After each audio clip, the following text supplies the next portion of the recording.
Now there was a certain man of Ramathaim Zophim, of the hill country of Ephraim, and his name was Elkanah, the son of Jeraham, the son of Elihu, the son of Tohu, the son of Zuph, an Ephraimite.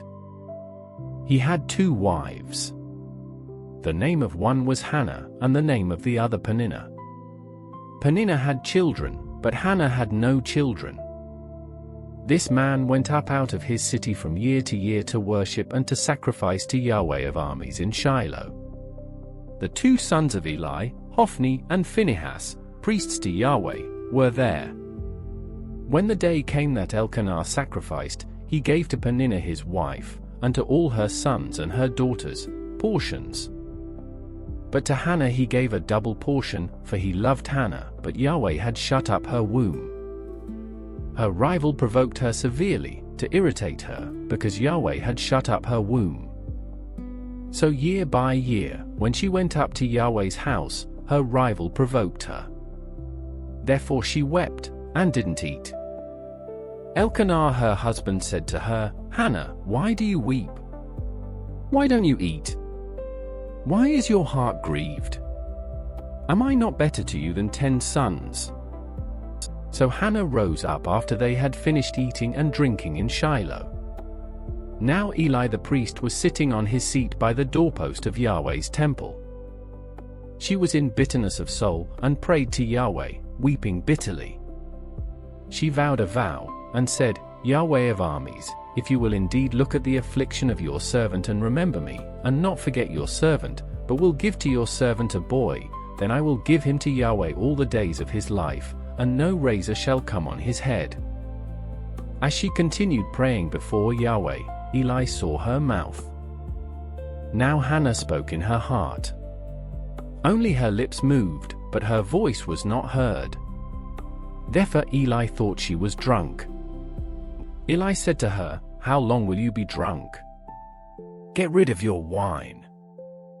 Hannah answered, "No, my lord, I am a woman of a sorrowful spirit. I have not been drinking wine or strong drink, but I poured out my soul before Yahweh. Don't consider your servant a wicked woman, for I have been speaking out of the abundance of my complaint and my provocation." Then Eli answered, "Go in peace, and may the God of Israel grant your petition that you have asked of him." She said, "Let your servant find favor in your sight." So the woman went her way and ate, and her facial expression wasn't sad anymore. They rose up in the morning early and worshipped Yahweh, then returned and came to their house to Ramah. Then Elkanah knew Hannah his wife, and Yahweh remembered her. When the time had come, Hannah conceived, and bore a son, and she named him Samuel, saying, "Because I have asked him of Yahweh." The man Elkanah, and all his house, went up to offer to Yahweh the yearly sacrifice and his vow. But Hannah didn't go up, for she said to her husband, "Not until the child is weaned, then I will bring him, that he may appear before Yahweh, and stay there forever." Elkanah her husband said to her, "Do what seems good to you. Wait until you have weaned him, only may Yahweh establish his word." So the woman waited and nursed her son until she weaned him. When she had weaned him, she took him up with her, with 3 bulls, and 1 ephah of meal, and a container of wine, and brought him to Yahweh's house in Shiloh. The child was young. They killed the bull, and brought the child to Eli. She said, "Oh, my lord, as your soul lives, my lord, I am the woman who stood by you here, praying to Yahweh. I prayed for this child, and Yahweh has given me my petition which I asked of him. Therefore I have also given him to Yahweh. As long as he lives he is given to Yahweh." He worshipped Yahweh there. Hannah prayed, and said, "My heart exults in Yahweh. My horn is exalted in Yahweh. My mouth is enlarged over my enemies, because I rejoice in your salvation. There is no one as holy as Yahweh, for there is no one besides you, nor is there any rock like our God. Don't keep talking so exceedingly proudly. Don't let arrogance come out of your mouth, for Yahweh is a God of knowledge. By him actions are weighed. The bows of the mighty men are broken. Those who stumbled are armed with strength. Those who were full have hired themselves out for bread. Those who were hungry are satisfied. Yes, the barren has borne 7. She who has many children languishes. Yahweh kills and makes alive. He brings down to Sheol and brings up. Yahweh makes poor and makes rich. He brings low, he also lifts up. He raises up the poor out of the dust. He lifts up the needy from the dunghill to make them sit with princes and inherit the throne of glory. For the pillars of the earth are Yahweh's. He has set the world on them. He will keep the feet of his holy ones, but the wicked will be put to silence in darkness, for no man will prevail by strength. Those who strive with Yahweh shall be broken to pieces. He will thunder against them in the sky. Yahweh will judge the ends of the earth. He will give strength to his king, and exalt the horn of his anointed. Elkanah went to Ramah to his house. The child served Yahweh before Eli the priest. Now the sons of Eli were wicked men. They didn't know Yahweh. The custom of the priests with the people was that when anyone offered a sacrifice, the priest's servant came while the meat was boiling, with a fork of 3 teeth in his hand. And he stabbed it into the pan, or kettle, or cauldron, or pot. The priest took all that the fork brought up for himself. They did this to all the Israelites who came there to Shiloh.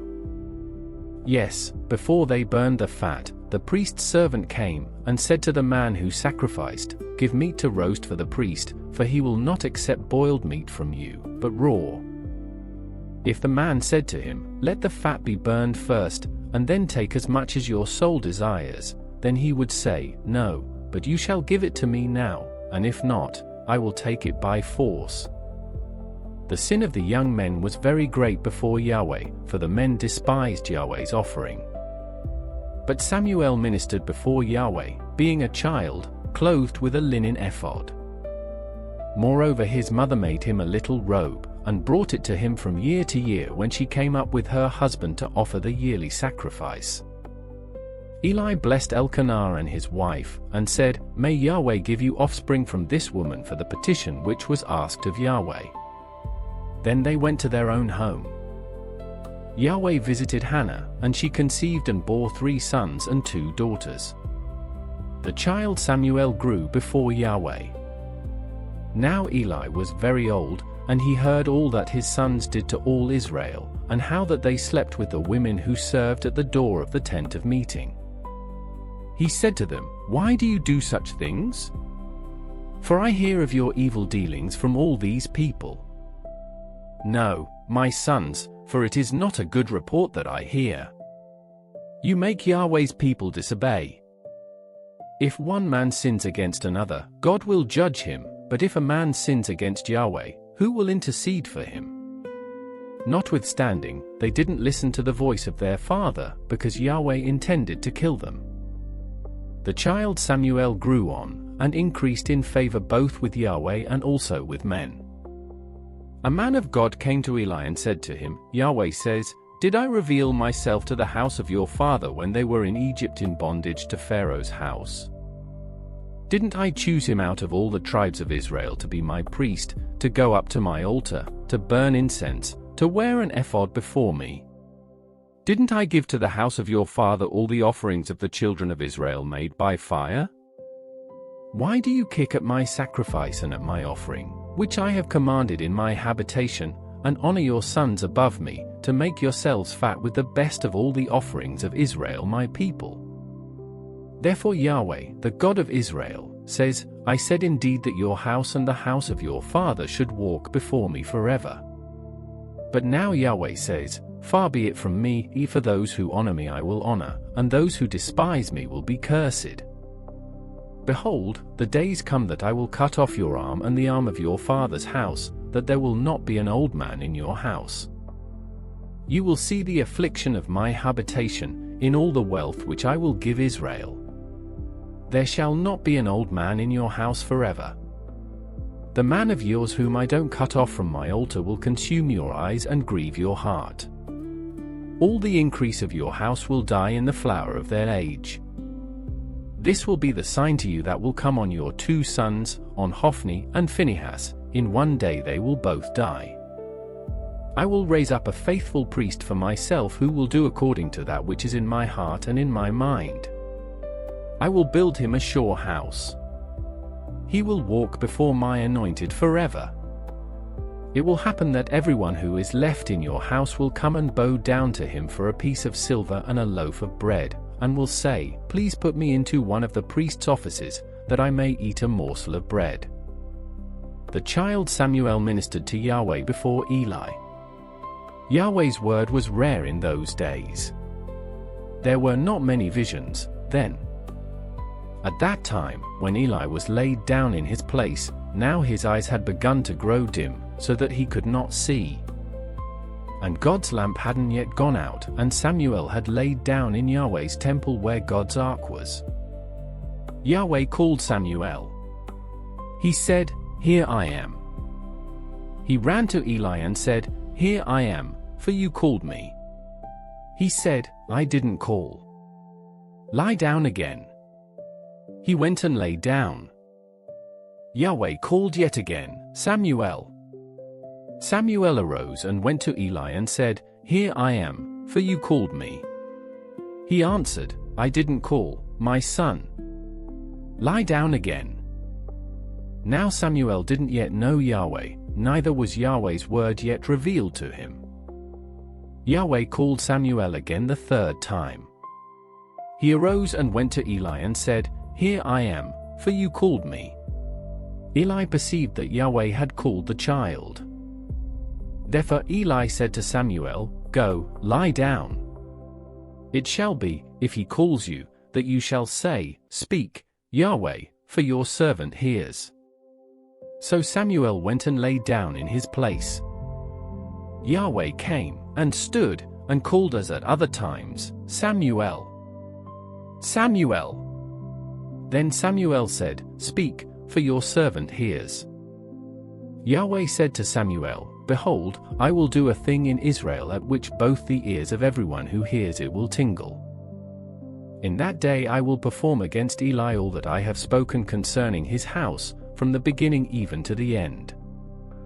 For I have told him that I will judge his house forever for the iniquity which he knew, because his sons brought a curse on themselves, and he didn't restrain them.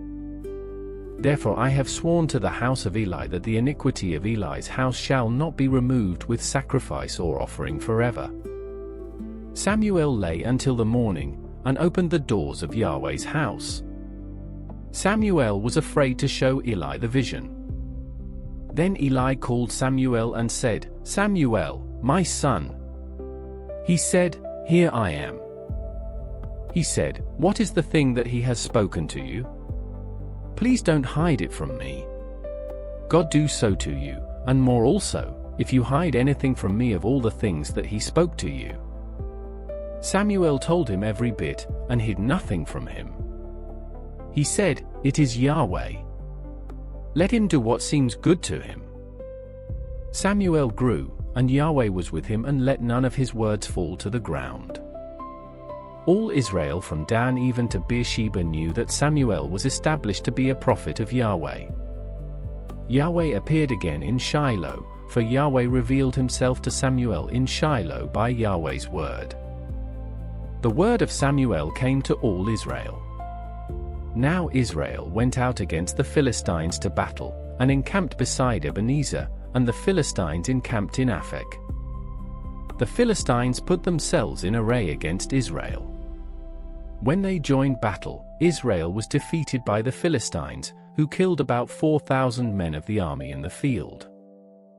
When the people had come into the camp, the elders of Israel said, "Why has Yahweh defeated us today before the Philistines? Let's get the ark of Yahweh's covenant out of Shiloh and bring it to us, that it may come among us and save us out of the hand of our enemies." So the people sent to Shiloh, and they brought from there the ark of the covenant of Yahweh of armies, who sits above the cherubim, and the 2 sons of Eli, Hophni and Phinehas, were there with the ark of the covenant of God. When the ark of Yahweh's covenant came into the camp, all Israel shouted with a great shout, so that the earth resounded.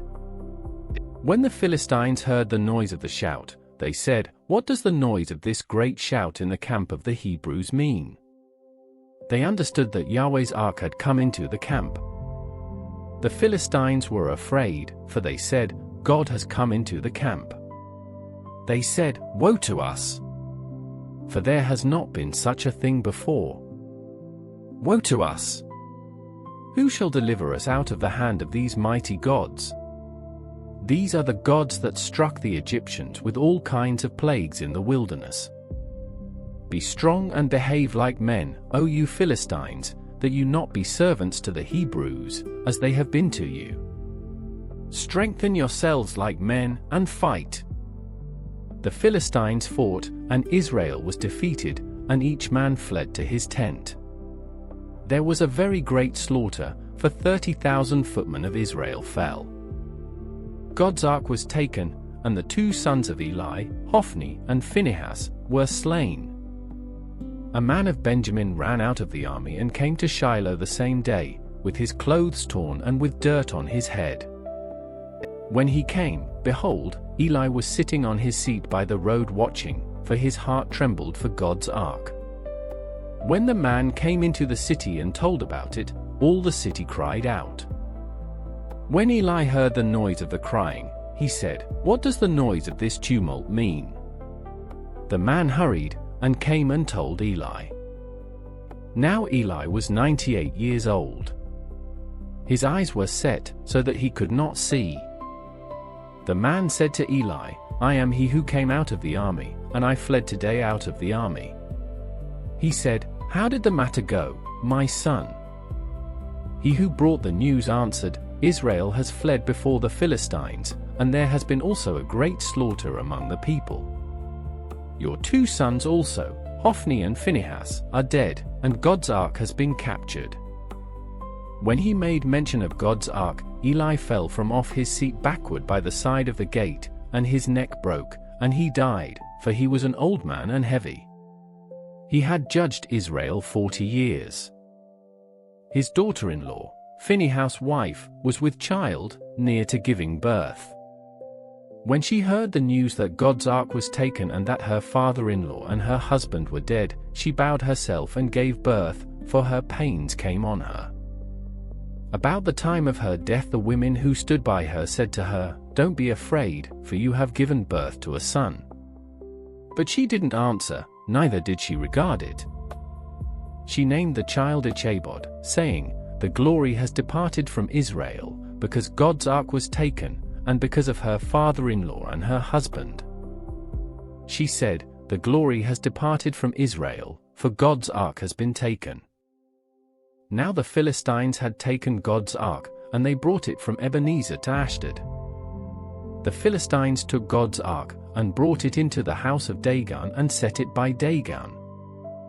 When the people of Ashdod arose early on the next day, behold, Dagon had fallen on his face to the ground before Yahweh's ark.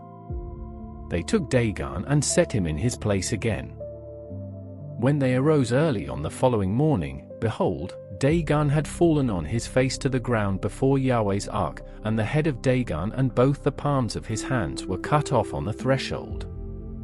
Only Dagon's torso was intact. Therefore neither the priests of Dagon nor any who come into Dagon's house step on the threshold of Dagon in Ashdod to this day. But Yahweh's hand was heavy on the people of Ashdod, and he destroyed them and struck them with tumors, even Ashdod and its borders. When the men of Ashdod saw that it was so, they said, "The ark of the God of Israel shall not stay with us, for his hand is severe on us and on Dagon our God." They sent therefore and gathered together all the lords of the Philistines, and said, "What shall we do with the ark of the God of Israel?" They answered, "Let the ark of the God of Israel be carried over to Gath."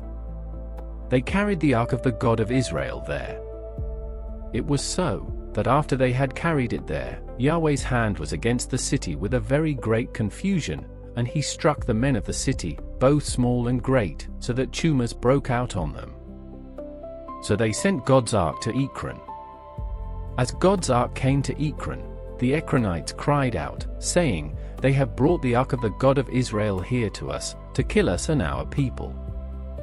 They sent therefore and gathered together all the lords of the Philistines, and they said, "Send the ark of the God of Israel away, and let it go again to its own place, that it not kill us and our people." For there was a deadly panic throughout all the city. The hand of God was very heavy there. The men who didn't die were struck with the tumors, and the cry of the city went up to heaven. Yahweh's ark was in the country of the Philistines 7 months. The Philistines called for the priests and the diviners, saying, "What shall we do with Yahweh's ark? Show us how we should send it to its place." They said, "If you send away the ark of the God of Israel, don't send it empty, but by all means return a trespass offering to him. Then you will be healed, and it will be known to you why his hand is not removed from you." Then they said, "What should the trespass offering be which we shall return to him?" They said, 5 golden tumors and 5 golden mice, for the number of the lords of the Philistines, for one plague was on you all, and on your lords. Therefore you shall make images of your tumors and images of your mice that mar the land, and you shall give glory to the God of Israel. Perhaps he will release his hand from you, from your gods, and from your land. Why then do you harden your hearts as the Egyptians and Pharaoh hardened their hearts? When he had worked wonderfully among them, didn't they let the people go, and they departed? Now therefore take and prepare yourselves a new cart and 2 milk cows on which there has come no yoke, and tie the cows to the cart, and bring their calves home from them. And take Yahweh's ark and lay it on the cart. Put the jewels of gold, which you return him for a trespass offering, in a box by its side, and send it away, that it may go.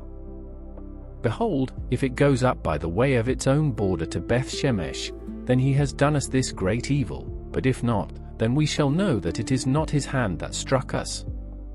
It was a chance that happened to us." The men did so, and took 2 milk cows and tied them to the cart, and shut up their calves at home. They put Yahweh's ark on the cart, and the box with the golden mice and the images of their tumors. The cows took the straight way by the way to Beth-Shemesh. They went along the highway, lowing as they went, and didn't turn away to the right hand or to the left, and the lords of the Philistines went after them to the border of Beth-Shemesh. The people of Beth-Shemesh were reaping their wheat harvest in the valley, and they lifted up their eyes and saw the ark, and rejoiced to see it. The cart came into the field of Joshua of Beth-Shemesh, and stood there, where there was a great stone. Then they split the wood of the cart and offered up the cows for a burnt offering to Yahweh. The Levites took down Yahweh's ark and the box that was with it, in which the jewels of gold were, and put them on the great stone, and the men of Beth-Shemesh offered burnt offerings and sacrificed sacrifices the same day to Yahweh. When the 5 lords of the Philistines had seen it, they returned to Ekron the same day. These are the golden tumors which the Philistines returned for a trespass offering to Yahweh, for Ashdod 1, for Gaza 1, for Ashkelon 1, for Gath 1, for Ekron 1. And the golden mice, according to the number of all the cities of the Philistines belonging to the 5 lords, both of fortified cities and of country villages, even to the great stone on which they set down Yahweh's ark. That stone remains to this day in the field of Joshua of Beth-Shemesh. He struck of the men of Beth-Shemesh, because they had looked into Yahweh's ark, he struck 50,070 of the men. Then the people mourned, because Yahweh had struck the people with a great slaughter. The men of Beth-Shemesh said, "Who is able to stand before Yahweh, this holy God? To whom shall he go up from us?" They sent messengers to the inhabitants of Kiriath-Jearim, saying, "The Philistines have brought back Yahweh's ark. Come down and bring it up to yourselves." The men of Kiriath-Jearim came and took Yahweh's ark, and brought it into Abinadab's house on the hill, and consecrated Eleazar his son to keep Yahweh's ark. From the day that the ark stayed in Kiriath Jearim, the time was long, for it was 20 years, and all the house of Israel lamented after Yahweh.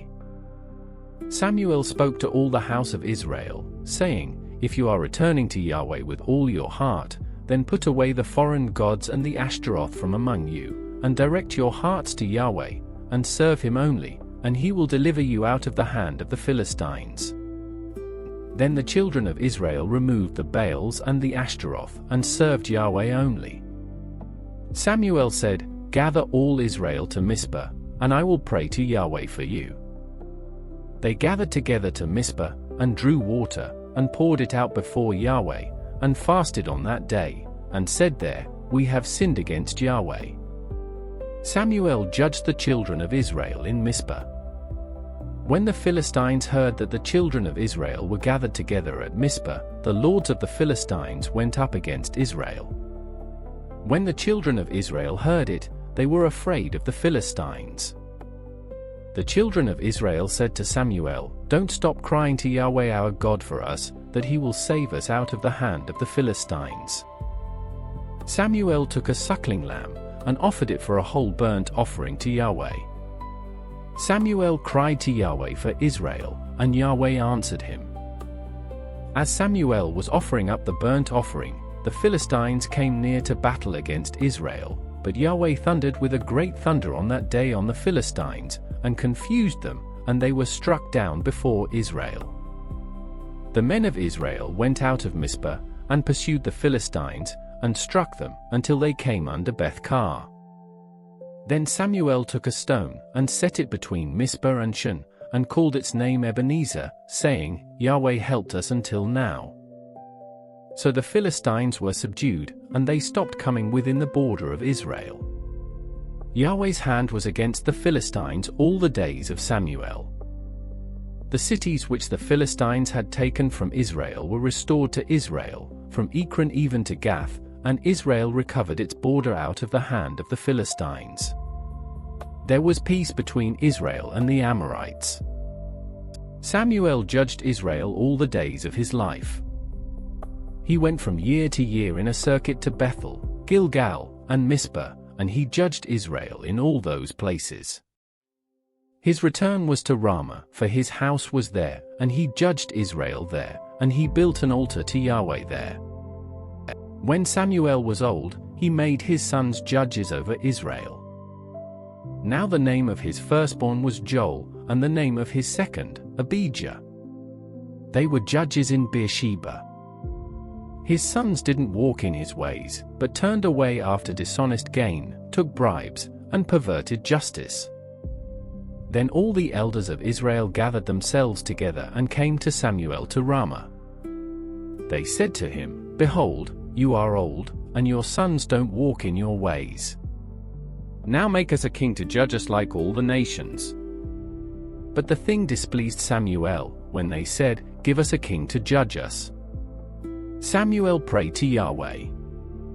Yahweh said to Samuel, Listen to the voice of the people in all that they tell you, for they have not rejected you, but they have rejected me as the king over them. According to all the works which they have done since the day that I brought them up out of Egypt even to this day, in that they have forsaken me, and served other gods, so they also do to you. Now therefore listen to their voice. However you shall protest solemnly to them, and shall show them the way of the king who will reign over them. Samuel told all Yahweh's words to the people who asked him for a king. He said, This will be the way of the king who shall reign over you. He will take your sons, and appoint them as his servants, for his chariots, and to be his horsemen, and they will run before his chariots.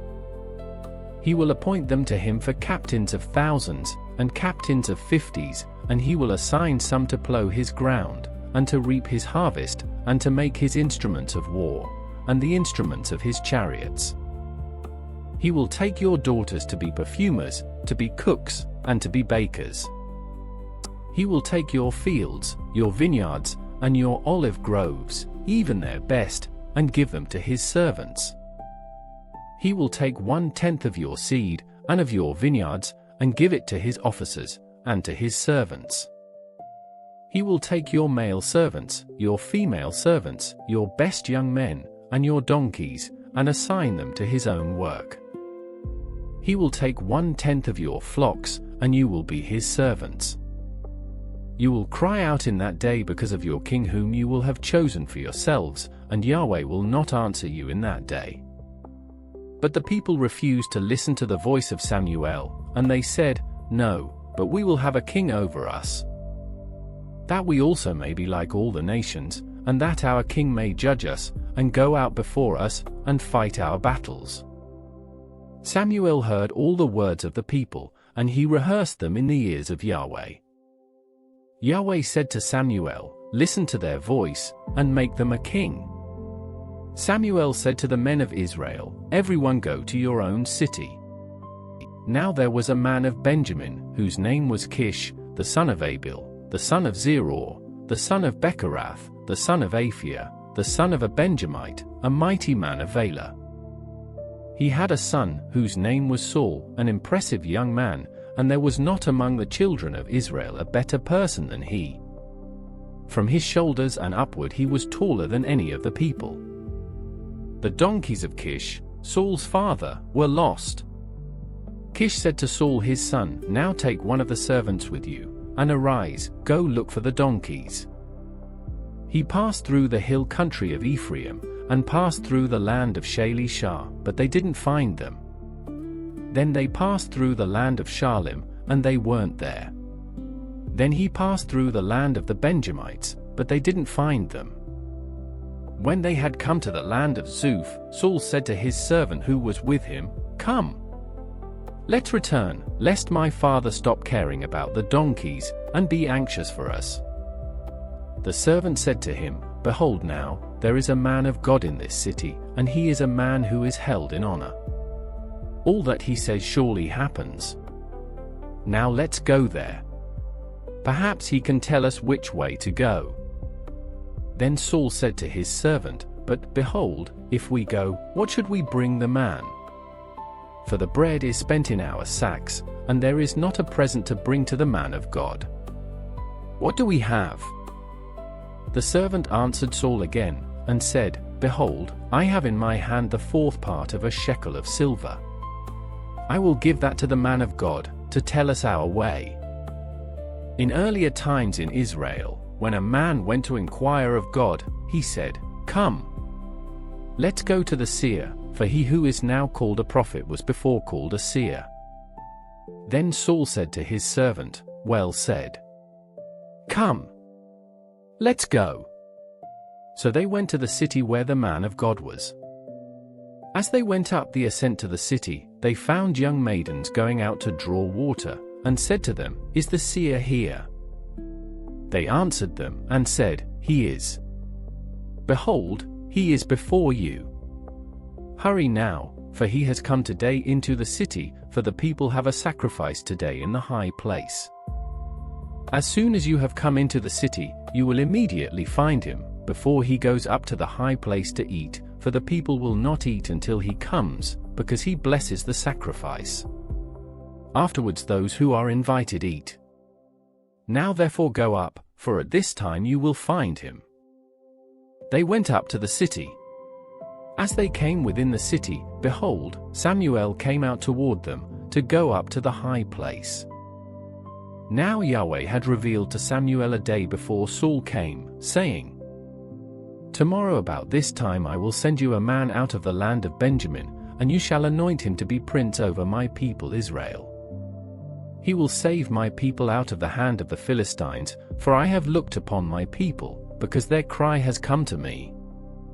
When Samuel saw Saul, Yahweh said to him, Behold, the man of whom I spoke to you. He will have authority over my people. Then Saul approached Samuel in the gateway, and said, Please tell me where the seer's house is. Samuel answered Saul, and said, I am the seer. Go up before me to the high place, for you are to eat with me today. In the morning I will let you go, and will tell you all that is in your heart. As for your donkeys who were lost 3 days ago, don't set your mind on them, for they have been found. For whom is all that is desirable in Israel? Is it not for you, and for all your father's house? Saul answered, Am I not a Benjamite, of the smallest of the tribes of Israel? And my family the least of all the families of the tribe of Benjamin? Why then do you speak to me like this? Samuel took Saul and his servant, and brought them into the guest room, and made them sit in the best place among those who were invited, who were about 30 persons. Samuel said to the cook, Bring the portion which I gave you, of which I said to you, Set it aside. The cook took up the thigh, and that which was on it, and set it before Saul. Samuel said, Behold, that which has been reserved. Set it before yourself and eat, because it has been kept for you for the appointed time, for I said, I have invited the people. So Saul ate with Samuel that day.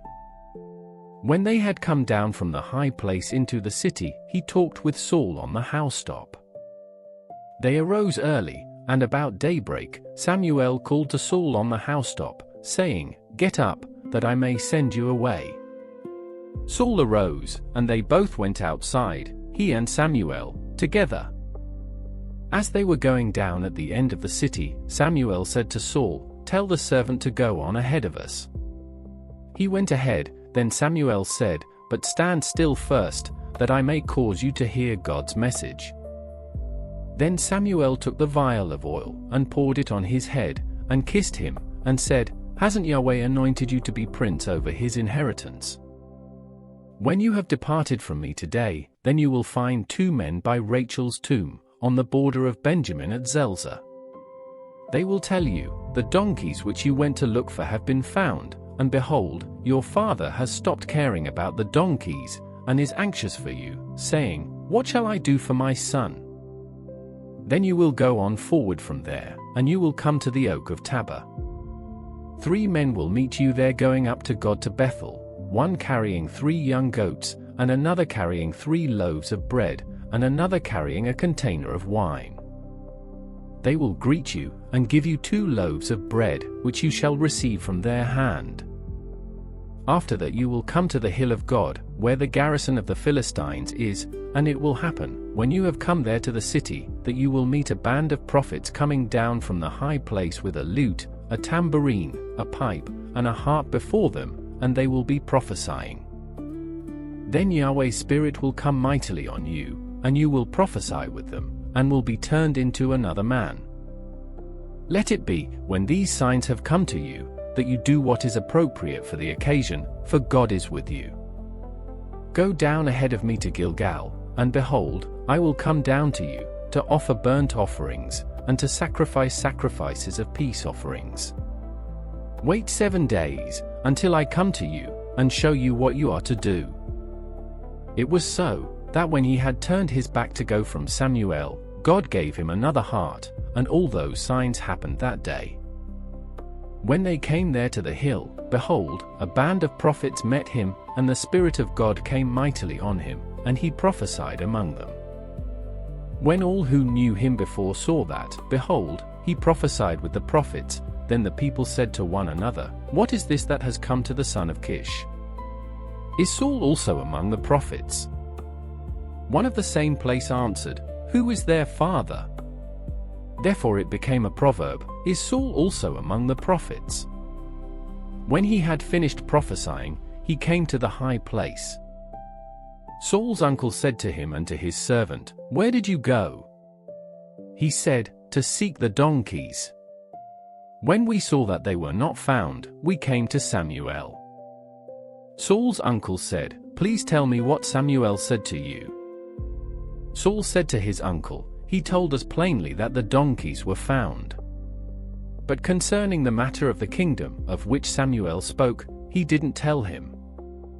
Samuel called the people together to Yahweh to Mizpah. And he said to the children of Israel, Yahweh, the God of Israel, says, I brought Israel up out of Egypt, and I delivered you out of the hand of the Egyptians, and out of the hand of all the kingdoms that oppressed you. But you have today rejected your God, who himself saves you out of all your calamities and your distresses, and you have said to him, No. Set a king over us. Now therefore present yourselves before Yahweh by your tribes, and by your thousands. So Samuel brought all the tribes of Israel near, and the tribe of Benjamin was chosen. He brought the tribe of Benjamin near by their families, and the family of the Matrites was chosen. Then Saul the son of Kish was chosen, but when they looked for him, he could not be found. Therefore they asked of Yahweh further, Is there yet a man to come here? Yahweh answered, Behold, he has hidden himself among the baggage.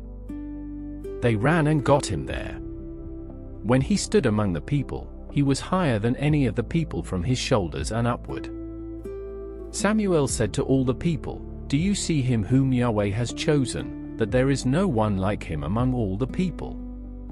All the people shouted, and said, Long live the king! Then Samuel told the people the regulations of the kingdom, and wrote it in a book, and laid it up before Yahweh.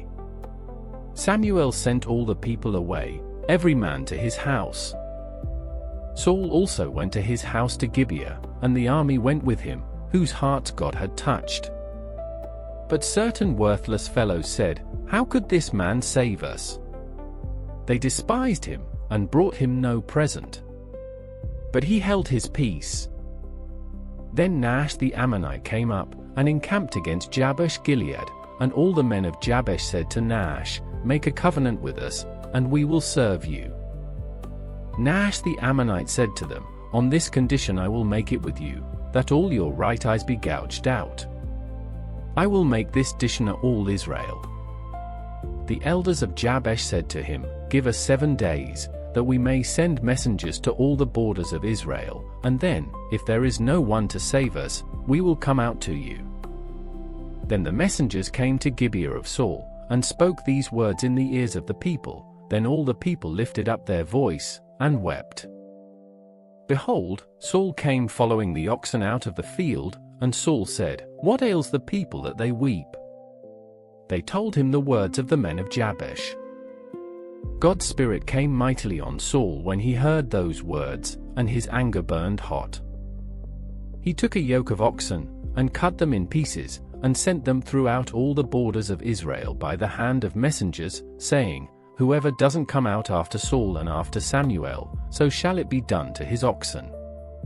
The dread of Yahweh fell on the people, and they came out as one man. He counted them in Bezek, and the children of Israel were 300,000, and the men of Judah 30,000. They said to the messengers who came, Tell the men of Jabesh Gilead, Tomorrow, by the time the sun is hot, you will be rescued. The messengers came and told the men of Jabesh, and they were glad. Therefore the men of Jabesh said, Tomorrow we will come out to you, and you shall do with us all that seems good to you. On the next day, Saul put the people in 3 companies, and they came into the middle of the camp in the morning watch, and struck the Ammonites until the heat of the day. Those who remained were scattered, so that no 2 of them were left together. The people said to Samuel, Who is he who said, Shall Saul reign over us? Bring those men, that we may put them to death. Saul said, No man shall be put to death today, for today Yahweh has rescued Israel. Then Samuel said to the people, Come, let's go to Gilgal, and renew the kingdom there. All the people went to Gilgal, and there they made Saul king before Yahweh in Gilgal. There they offered sacrifices of peace offerings before Yahweh, and there Saul and all the men of Israel rejoiced greatly. Samuel said to all Israel, Behold, I have listened to your voice in all that you said to me, and have made a king over you. Now, behold, the king walks before you. I am old and gray-headed. Behold, my sons are with you. I have walked before you from my youth to this day. Here I am. Witness against me before Yahweh, and before his anointed. Whose ox have I taken? Whose donkey have I taken? Whom have I defrauded? Whom have I oppressed? Of whose hand have I taken a bribe to make me blind my eyes? I will restore it to you. They said, You have not defrauded us, nor oppressed us, neither have you taken anything from anyone's hand." He said to them, "Yahweh is witness against you, and his anointed is witness today, that you have not found anything in my hand." They said, "He is witness." Samuel said to the people, "It is Yahweh who appointed Moses and Aaron, and that brought your fathers up out of the land of Egypt. Now therefore stand still, that I may plead with you before Yahweh concerning all the righteous acts of Yahweh, which he did to you and to your fathers. When Jacob had come into Egypt, and your fathers cried to Yahweh, then Yahweh sent Moses and Aaron, who brought your fathers out of Egypt, and made them to dwell in this place. But they forgot Yahweh their God, and he sold them into the hand of Sisera, captain of the army of Hazor, and into the hand of the Philistines, and into the hand of the king of Moab, and they fought against them. They cried to Yahweh, and said, We have sinned, because we have forsaken Yahweh, and have served the Baals and the Ashtaroth, but now deliver us out of the hand of our enemies, and we will serve you. Yahweh sent Jerubbaal, Bedan, Jephthah, and Samuel, and delivered you out of the hand of your enemies on every side, and you lived in safety. When you saw that Nahash the king of the children of Ammon came against you, you said to me, No, but a king shall reign over us, when Yahweh your God was your king. Now therefore see the king whom you have chosen, and whom you have asked for. Behold, Yahweh has set a king over you. If you will fear Yahweh, and serve him, and listen to his voice, and not rebel against the commandment of Yahweh, then both you and also the king who reigns over you are followers of Yahweh your God. But if you will not listen to Yahweh's voice, but rebel against the commandment of Yahweh, then Yahweh's hand will be against you, as it was against your fathers. Now therefore stand still and see this great thing, which Yahweh will do before your eyes. Isn't it wheat harvest today? I will call to Yahweh, that he may send thunder and rain, and you will know and see that your wickedness is great, which you have done in Yahweh's sight, in asking for a king. So Samuel called to Yahweh, and Yahweh sent thunder and rain that day. Then all the people greatly feared Yahweh and Samuel. All the people said to Samuel, Pray for your servants to Yahweh your God, that we not die, for we have added to all our sins this evil, to ask for a king. Samuel said to the people, Don't be afraid.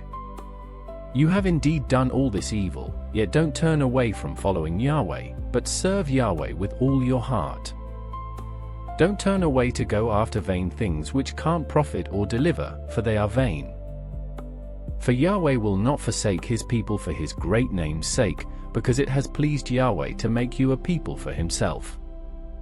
Moreover, as for me, far be it from me that I should sin against Yahweh in ceasing to pray for you, but I will instruct you in the good and the right way. Only fear Yahweh, and serve him in truth with all your heart, for consider what great things he has done for you. But if you keep doing evil, you will be consumed, both you and your king. Saul was 30 years old when he became king, and he reigned over Israel 42 years. Saul chose for himself 3,000 men of Israel, of which 2,000 were with Saul in Michmash and in the Mount of Bethel, and 1,000 were with Jonathan in Gibeah of Benjamin. He sent the rest of the people to their own tents. Jonathan struck the garrison of the Philistines that was in Geba, and the Philistines heard of it. Saul blew the trumpet throughout all the land, saying, Let the Hebrews hear. All Israel heard that Saul had struck the garrison of the Philistines, and also that Israel was considered an abomination to the Philistines. The people were gathered together after Saul to Gilgal. The Philistines assembled themselves together to fight with Israel, 30,000 chariots, and 6,000 horsemen, and people as the sand which is on the seashore in multitude. They came up and encamped in Michmash, eastward of Beth-aven. When the men of Israel saw that they were in trouble, for the people were distressed, then the people hid themselves in caves, in thickets, in rocks, in tombs, and in pits. Now some of the Hebrews had gone over the Jordan to the land of Gad and Gilead, but as for Saul, he was yet in Gilgal, and all the people followed him trembling. He stayed 7 days, according to the time set by Samuel, but Samuel didn't come to Gilgal, and the people were scattering from him. Saul said, "Bring the burnt offering to me here, and the peace offerings." He offered the burnt offering. It came to pass that as soon as he had finished offering the burnt offering, behold, Samuel came, and Saul went out to meet him, that he might greet him. Samuel said, "What have you done?" Saul said, "Because I saw that the people were scattered from me, and that you didn't come within the days appointed, and that the Philistines assembled themselves together at Michmash. Therefore I said, now the Philistines will come down on me to Gilgal, and I haven't entreated the favor of Yahweh. I forced myself therefore, and offered the burnt offering." Samuel said to Saul, "You have done foolishly. You have not kept the commandment of Yahweh your God, which he commanded you, for now Yahweh would have established your kingdom on Israel forever. But now your kingdom will not continue. Yahweh has sought for himself a man after his own heart, and Yahweh has appointed him to be prince over his people, because you have not kept that which Yahweh commanded you." Samuel arose, and went from Gilgal to Gibeah of Benjamin. Saul counted the people who were present with him, about 600 men. Saul, and Jonathan his son, and the people who were present with them, stayed in Gibeah of Benjamin, but the Philistines encamped in Michmash. The raiders came out of the camp of the Philistines in 3 companies. One company turned to the way that leads to Ophrah, to the land of Shual. Another company turned the way to Beth Horon, and another company turned the way of the border that looks down on the valley of Zeboim toward the wilderness. Now there was no blacksmith found throughout all the land of Israel, for the Philistines said, "Lest the Hebrews make themselves swords or spears." But all the Israelites went down to the Philistines, each man to sharpen his own plowshare, mattock, axe, and sickle. The price was 1 payim each to sharpen mattocks, plowshares, pitchforks, axes, and gourds. So it came to pass in the day of battle, that neither sword nor spear was found in the hand of any of the people who were with Saul and Jonathan, but Saul and Jonathan his son had them. The garrison of the Philistines went out to the pass of Michmash. Now it fell on a day, that Jonathan the son of Saul said to the young man who bore his armor, "Come, let's go over to the Philistines' garrison that is on the other side." But he didn't tell his father. Saul stayed in the uttermost part of Gibeah under the pomegranate tree which is in Migron, and the people who were with him were about 600 men, including Ahijah the son of Ahitub, Ichabod's brother, the son of Phinehas, the son of Eli, the priest of Yahweh in Shiloh, wearing an ephod. The people didn't know that Jonathan was gone. Between the passes, by which Jonathan sought to go over to the Philistines' garrison, there was a rocky crag on the one side, and a rocky crag on the other side, and the name of the one was Bozez, and the name of the other Sench.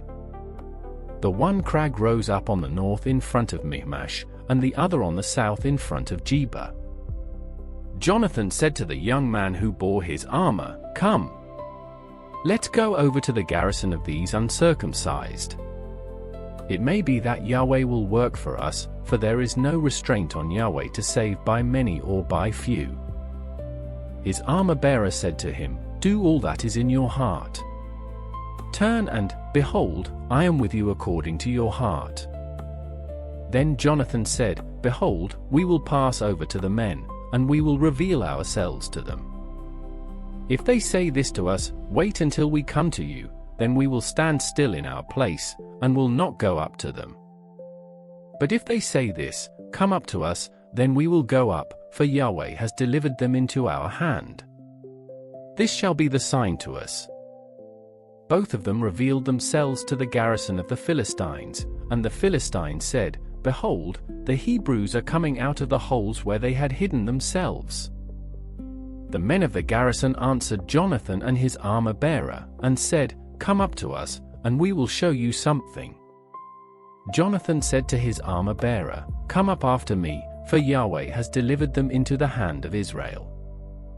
Jonathan climbed up on his hands and on his feet, and his armor-bearer after him, and they fell before Jonathan, and his armor-bearer killed them after him. That first slaughter, which Jonathan and his armor-bearer made, was about 20 men, within as it were half a furrow's length in an acre of land.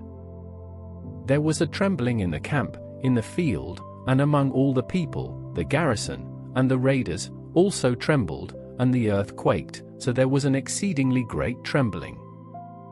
The watchmen of Saul in Gibeah of Benjamin looked, and behold, the multitude melted away and scattered. Then Saul said to the people who were with him, "Count now, and see who is missing from us." When they had counted, behold, Jonathan and his armor-bearer were not there. Saul said to Ahijah, "Bring God's ark here." For God's ark was with the children of Israel at that time. While Saul talked to the priest, the tumult that was in the camp of the Philistines went on and increased, and Saul said to the priest, "Withdraw your hand."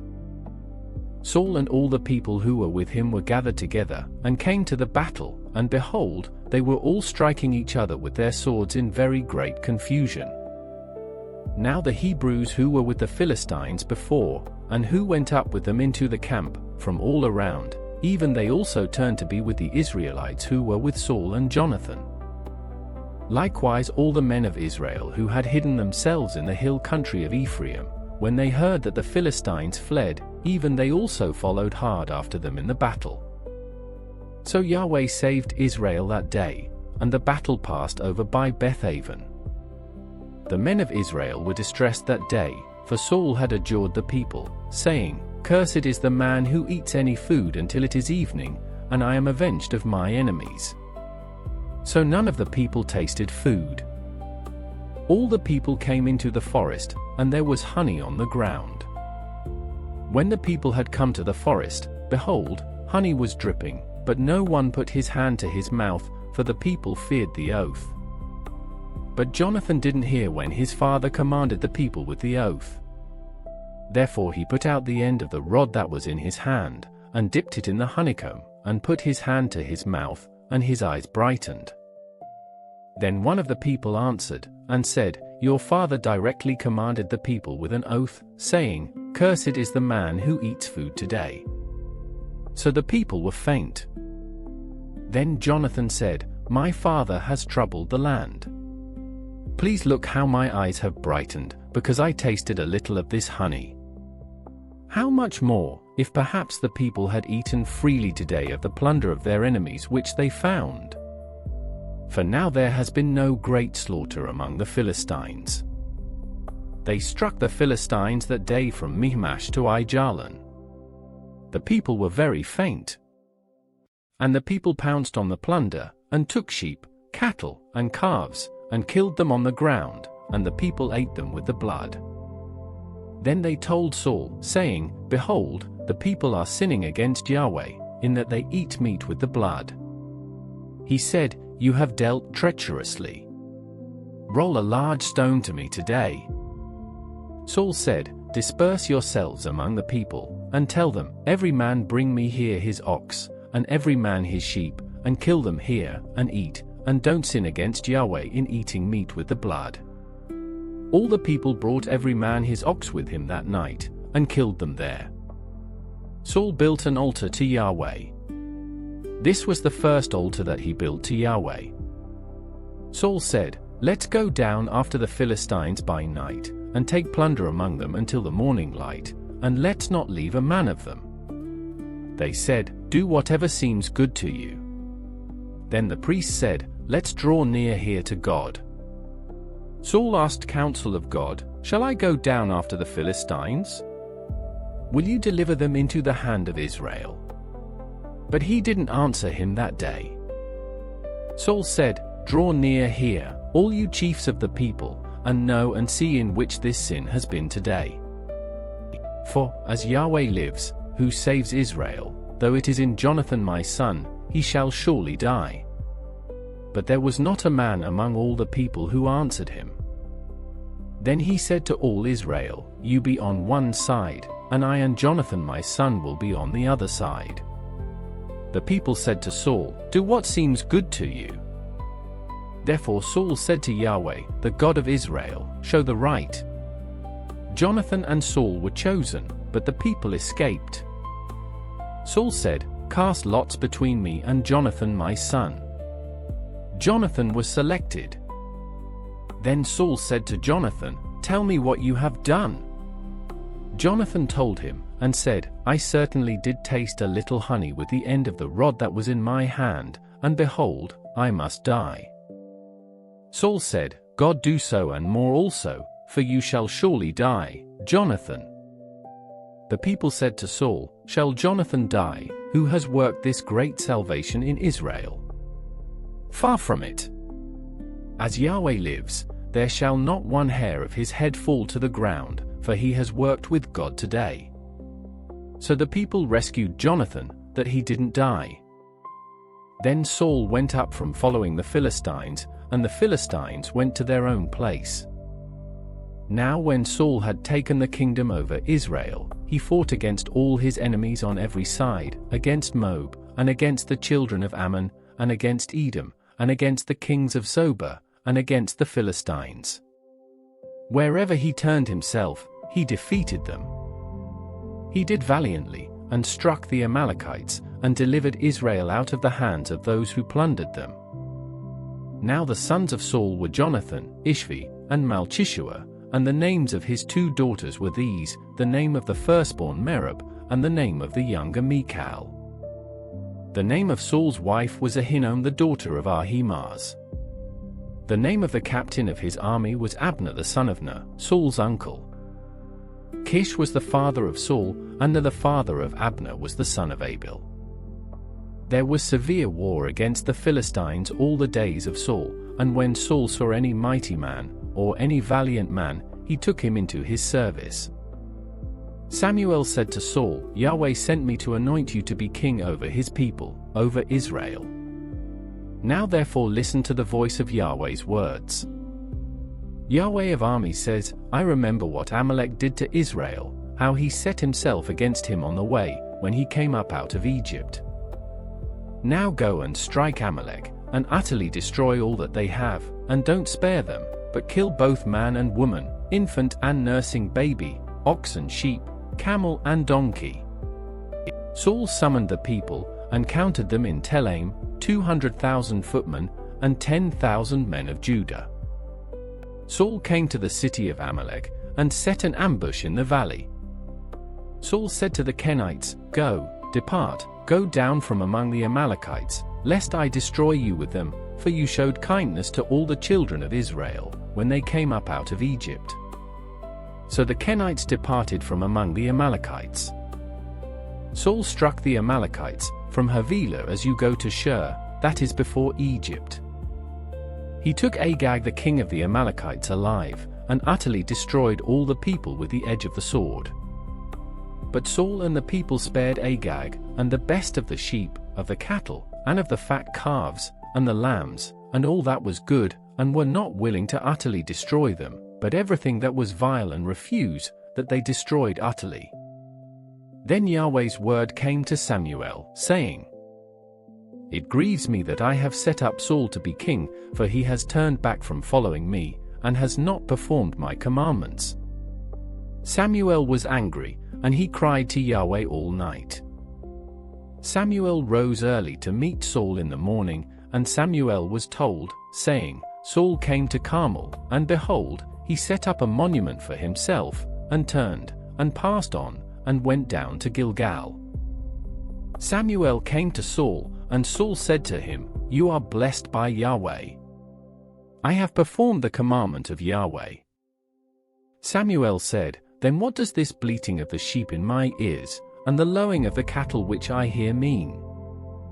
Saul said, They have brought them from the Amalekites, for the people spared the best of the sheep and of the cattle, to sacrifice to Yahweh your God. We have utterly destroyed the rest. Then Samuel said to Saul, Stay, and I will tell you what Yahweh said to me last night. He said to him, Say on. Samuel said, Though you were little in your own sight, weren't you made the head of the tribes of Israel?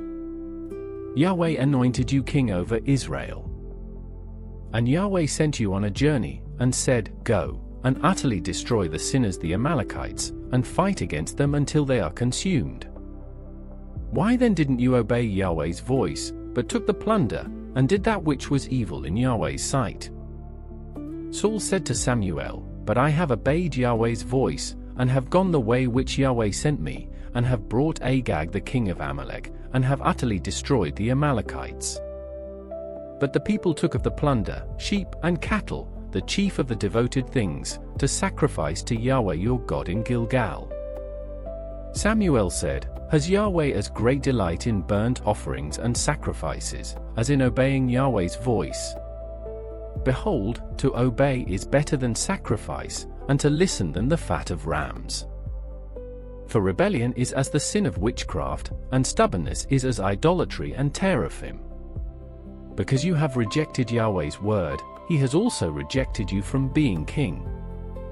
Saul said to Samuel, "I have sinned, for I have transgressed the commandment of Yahweh, and your words, because I feared the people, and obeyed their voice.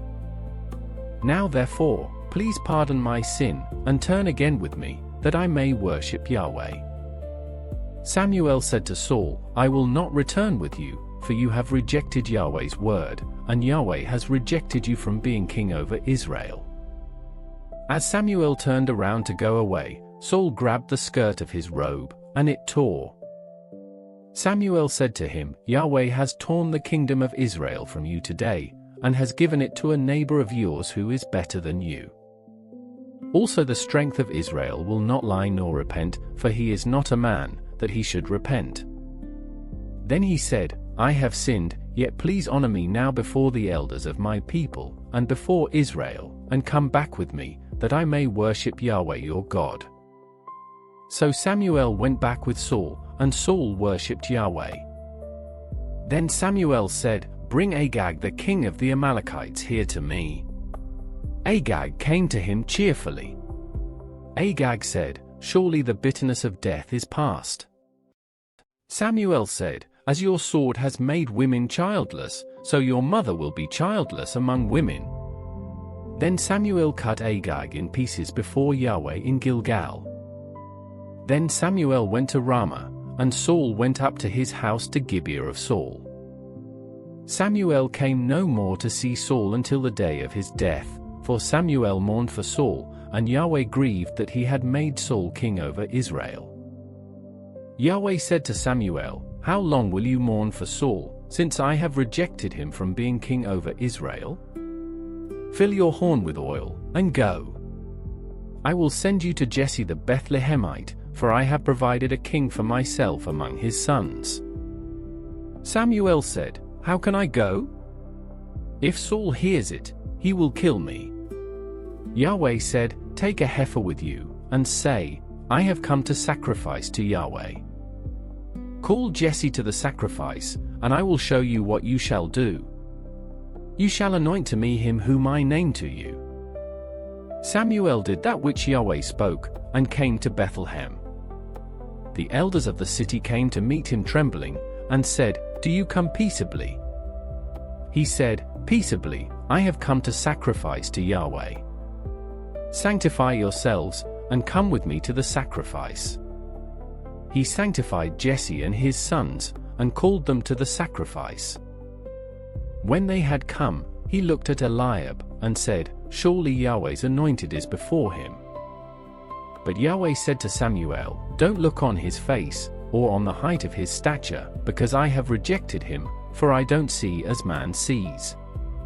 For man looks at the outward appearance, but Yahweh looks at the heart." Then Jesse called Abinadab, and made him pass before Samuel. He said, "Yahweh has not chosen this one either." Then Jesse made Shammah to pass by. He said, "Yahweh has not chosen this one either." Jesse made 7 of his sons to pass before Samuel. Samuel said to Jesse, "Yahweh has not chosen these." Samuel said to Jesse, "Are all your children here?" He said, "There remains yet the youngest. Behold, he is keeping the sheep." Samuel said to Jesse, "Send and get him, for we will not sit down until he comes here." he sent, and brought him in. Now he was ruddy, with a handsome face and good appearance. Yahweh said, "Arise! Anoint him, for this is he." Then Samuel took the horn of oil, and anointed him in the middle of his brothers. Then Yahweh's Spirit came mightily on David from that day forward. So Samuel rose up and went to Ramah. Now Yahweh's Spirit departed from Saul, and an evil spirit from Yahweh troubled him. Saul's servant said to him, "See now, an evil spirit from God troubles you. Let our Lord now command your servants who are in front of you to seek out a man who is a skillful player on the harp. Then when the evil spirit from God is on you, he will play with his hand, and you will be well." Saul said to his servants, "Provide me now a man who can play well, and bring him to me."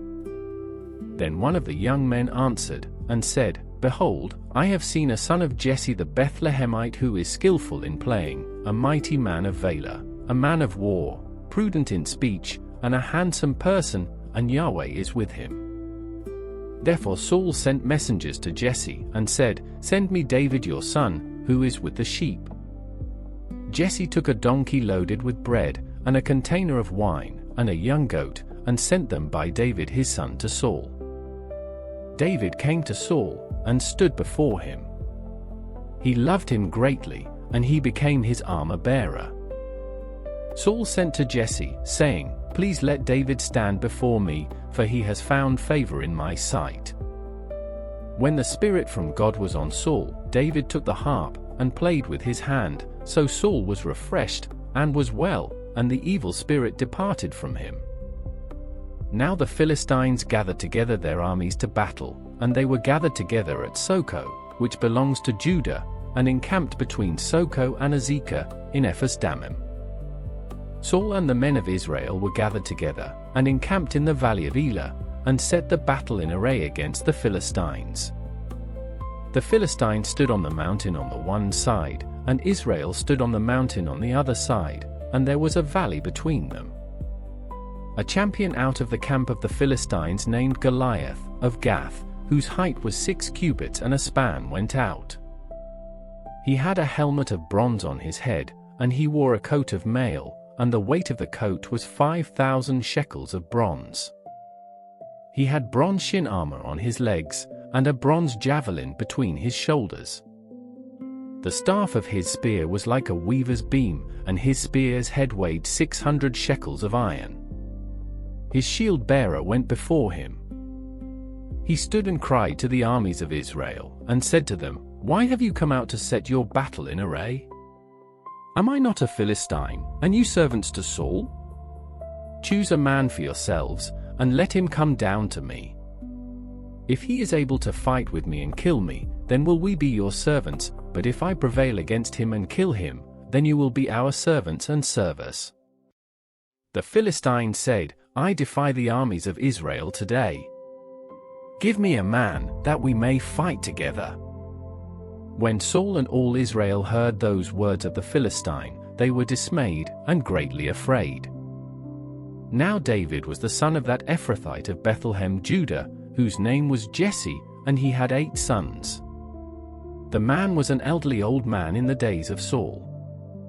The 3 oldest sons of Jesse had gone after Saul to the battle, and the names of his 3 sons who went to the battle were Eliab the firstborn, and next to him Abinadab, and the third Shammah. David was the youngest, and the 3 oldest followed Saul. Now David went back and forth from Saul to feed his father's sheep at Bethlehem. The Philistine came near morning and evening, and presented himself 40 days. Jesse said to David his son, "Now take for your brothers an ephah of this parched grain, and these 10 loaves, and carry them quickly to the camp to your brothers. And bring these 10 cheeses to the captain of their 1,000, and see how your brothers are doing, and bring back news." Now Saul, and they, and all the men of Israel, were in the valley of Elah, fighting with the Philistines. David rose up early in the morning, and left the sheep with a keeper, and took and went, as Jesse had commanded him. He came to the place of the wagons, as the army which was going out to the fight shouted for the battle. Israel and the Philistines put the battle in array, army against army.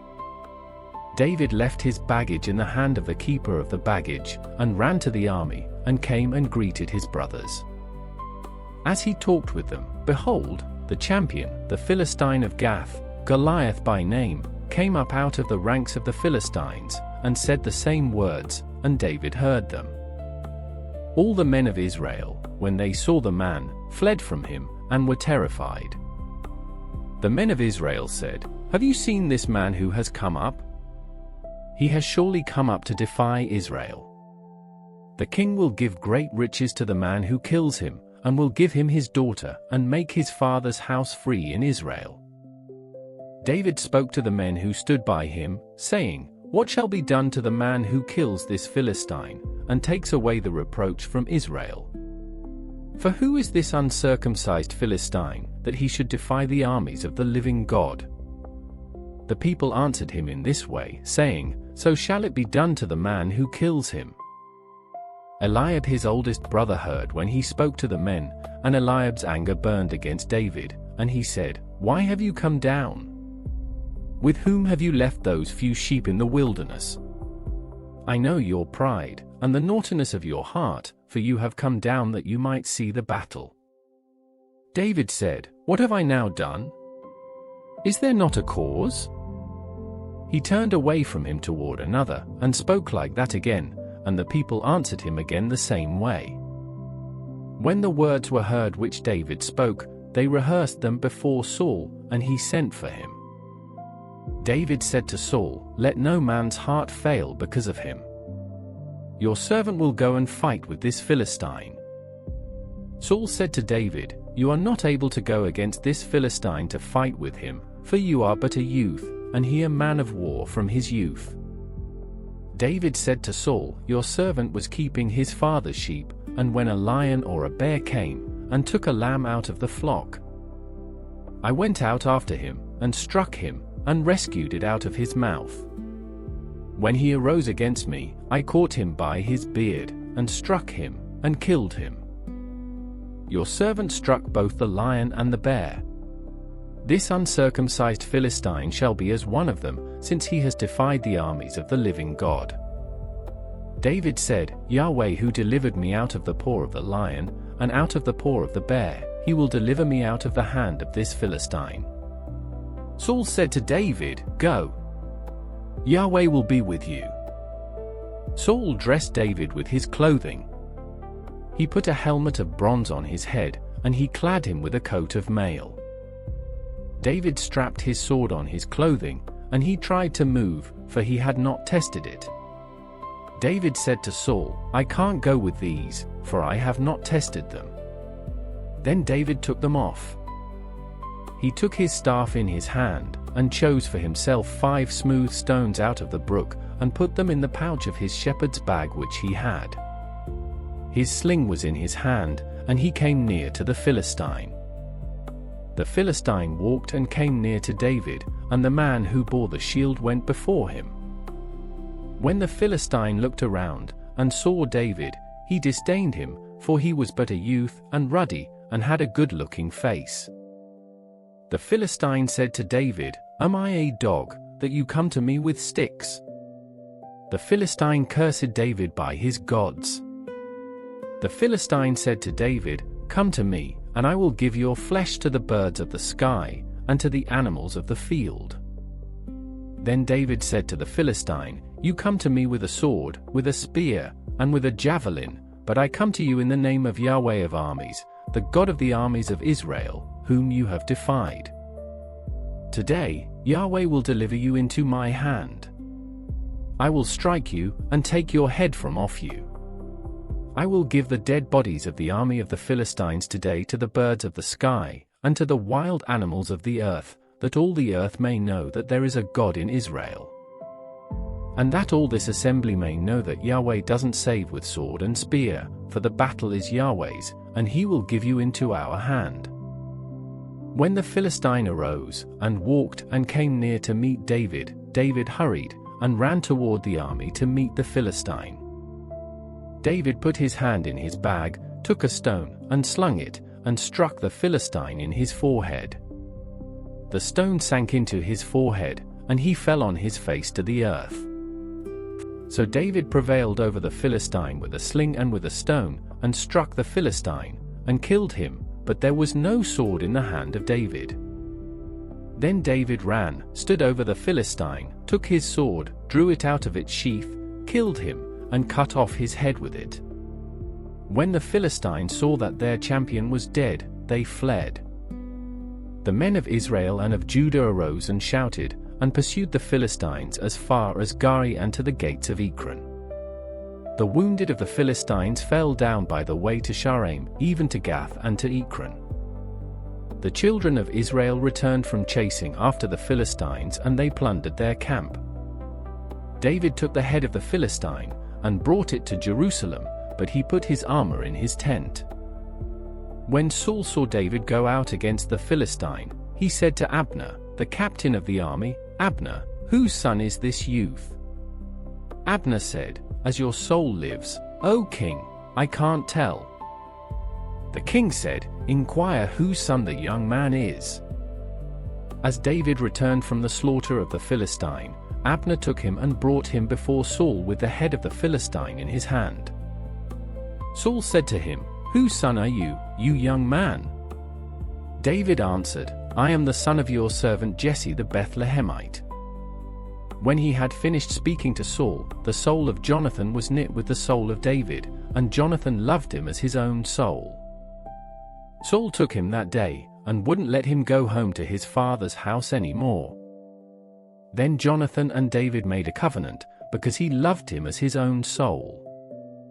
Jonathan stripped himself of the robe that was on him, and gave it to David, and his clothing, even including his sword, his bow, and his sash. David went out wherever Saul sent him, and behaved himself wisely, and Saul set him over the men of war. It was good in the sight of all the people, and also in the sight of Saul's servants. As they came, when David returned from the slaughter of the Philistine, the women came out of all the cities of Israel, singing and dancing, to meet King Saul, with tambourines, with joy, and with instruments of music. The women sang to one another as they played, and said, "Saul has slain his thousands, and David his 10,000s." Saul was very angry, and this saying displeased him. He said, "They have credited David with 10,000s, and they have only credited me with thousands. What can he have more but the kingdom?" Saul watched David from that day and forward. On the next day, an evil spirit from God came mightily on Saul, and he prophesied in the middle of the house. David played with his hand, as he did day by day. Saul had his spear in his hand. And Saul threw the spear, for he said, "I will pin David to the wall." David escaped from his presence twice. Saul was afraid of David, because Yahweh was with him, and had departed from Saul. Therefore Saul removed him from his presence, and made him his captain over 1,000, and he went out and came in before the people. David behaved himself wisely in all his ways, and Yahweh was with him. When Saul saw that he behaved himself very wisely, he stood in awe of him. But all Israel and Judah loved David, for he went out and came in before them. Saul said to David, "Behold, my elder daughter Merab, I will give her to you as wife. Only be valiant for me, and fight Yahweh's battles." For Saul said, "Don't let my hand be on him, but let the hand of the Philistines be on him." David said to Saul, "Who am I, and what is my life, or my father's family in Israel, that I should be son-in-law to the king?" But at the time when Merab, Saul's daughter, should have been given to David, she was given to Adriel the Meholathite as wife. Michal, Saul's daughter, loved David, and they told Saul, and the thing pleased him. Saul said, "I will give her to him, that she may be a snare to him, and that the hand of the Philistines may be against him." Therefore Saul said to David, "You shall today be my son-in-law a second time." Saul commanded his servants, talk with David secretly, and say, Behold, the king has delight in you, and all his servants love you. Now therefore be the king's son-in-law." Saul's servant spoke those words in the ears of David. David said, "Does it seem to you a light thing to be the king's son-in-law, since I am a poor man, and little known?" The servants of Saul told him, saying, "David spoke like this." Saul said, "Tell David, the king desires no dowry except 100 foreskins of the Philistines, to be avenged of the king's enemies." Now Saul thought he would make David fall by the hand of the Philistines. When his servants told David these words, it pleased David well to be the king's son-in-law. Before the deadline, David arose and went, he and his men, and killed 200 men of the Philistines. Then David brought their foreskins, and they gave them in full number to the king, that he might be the king's son-in-law. Then Saul gave him Michal his daughter as wife. Saul saw and knew that Yahweh was with David, and Michal, Saul's daughter, loved him.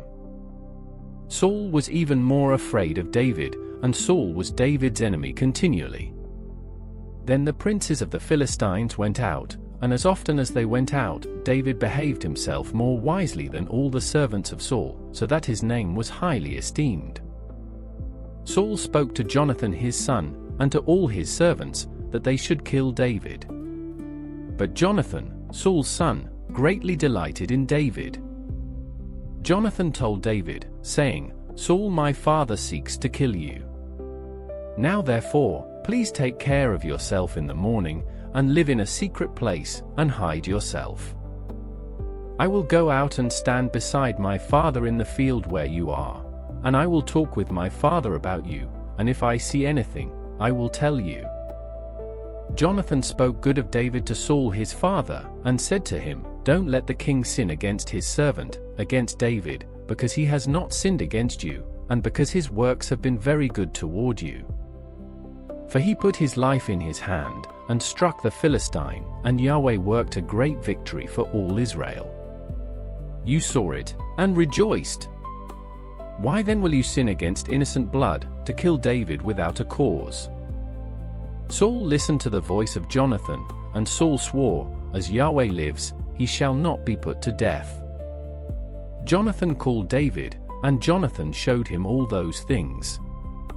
Then Jonathan brought David to Saul, and he was in his presence, as before. There was war again. David went out and fought with the Philistines, and killed them with a great slaughter, and they fled before him. An evil spirit from Yahweh was on Saul, as he sat in his house with his spear in his hand, and David was playing with his hand. Saul sought to pin David to the wall with the spear, but he slipped away out of Saul's presence, and he stuck the spear into the wall. David fled, and escaped that night. Saul sent messengers to David's house, to watch him, and to kill him in the morning. Michal, David's wife, told him, saying, "If you don't save your life tonight, tomorrow you will be killed." So Michal let David down through the window. He went away, fled, and escaped. Michal took the teraphim, and laid it in the bed, and put a pillow of goat's hair at its head, and covered it with clothes. When Saul sent messengers to take David, she said, "He is sick." Saul sent the messengers to see David, saying, "Bring him up to me in the bed, that I may kill him." When the messengers came in, behold, the teraphim was in the bed, with the pillow of goat's hair at its head. Saul said to Michal, "Why have you deceived me like this and let my enemy go, so that he has escaped?" Michal answered Saul, "He said to me, 'Let me go. Why should I kill you?'" Now David fled and escaped, and came to Samuel at Ramah, and told him all that Saul had done to him. He and Samuel went and lived in Naioth. Saul was told, saying, "Behold, David is at Naioth in Ramah." Saul sent messengers to seize David, and when they saw the company of the prophets prophesying, and Samuel standing as head over them, God's Spirit came on Saul's messengers, and they also prophesied.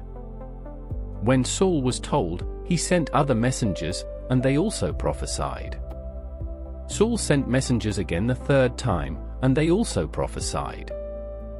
Then he also went to Ramah, and came to the great well that is in Secu, and he asked, "Where are Samuel and David?" One said, "Behold, they are at Naioth in Ramah." He went there to Naioth in Ramah. Then God's Spirit came on him also, and he went on, and prophesied, until he came to Naioth in Ramah. He also stripped off his clothes, and he also prophesied before Samuel, and lay down naked all that day and all that night. Therefore they say, "Is Saul also among the prophets?" David fled from Naioth in Ramah, and came and said before Jonathan, "What have I done? What is my iniquity? What is my sin before your father, that he seeks my life?"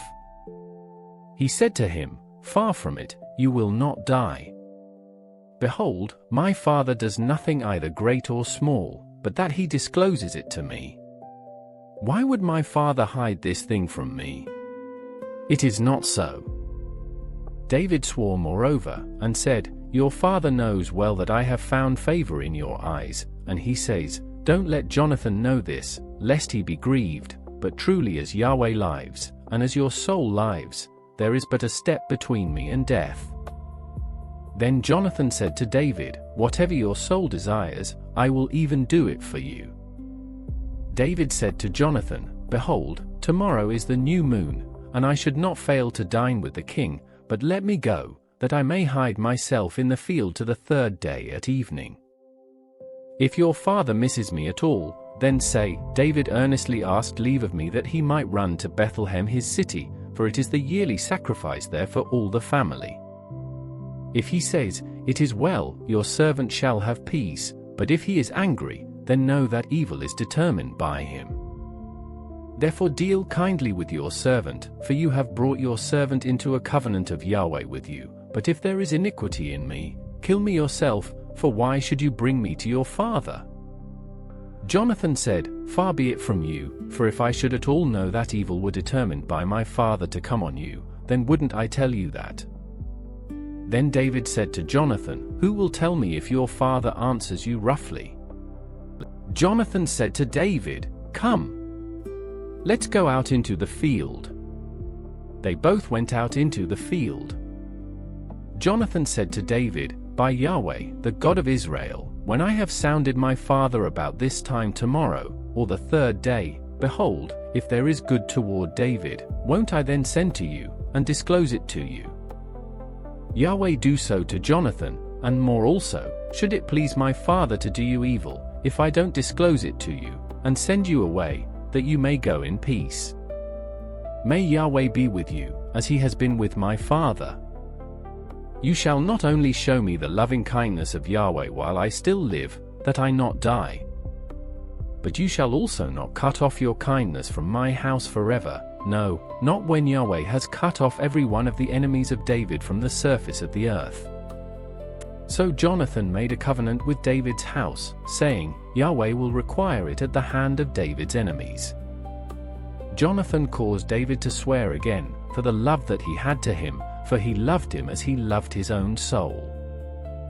Then Jonathan said to him, "Tomorrow is the new moon, and you will be missed, because your seat will be empty.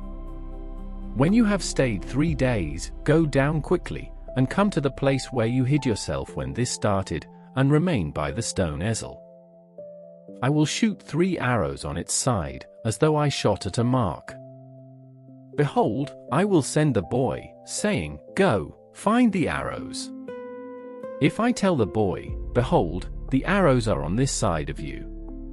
Take them, then come, for there is peace to you and no danger, as Yahweh lives. But if I say this to the boy, Behold, the arrows are beyond you, then go your way, for Yahweh has sent you away. Concerning the matter which you and I have spoken of, behold, Yahweh is between you and me forever." So David hid himself in the field. When the new moon had come, the king sat himself down to eat food. The king sat on his seat, as at other times, even on the seat by the wall, And Jonathan stood up, and Abner sat by Saul's side, but David's place was empty. Nevertheless, Saul didn't say anything that day, for he thought, something has happened to him. He is not clean. Surely he is not clean. On the next day after the new moon, the second day, David's place was empty.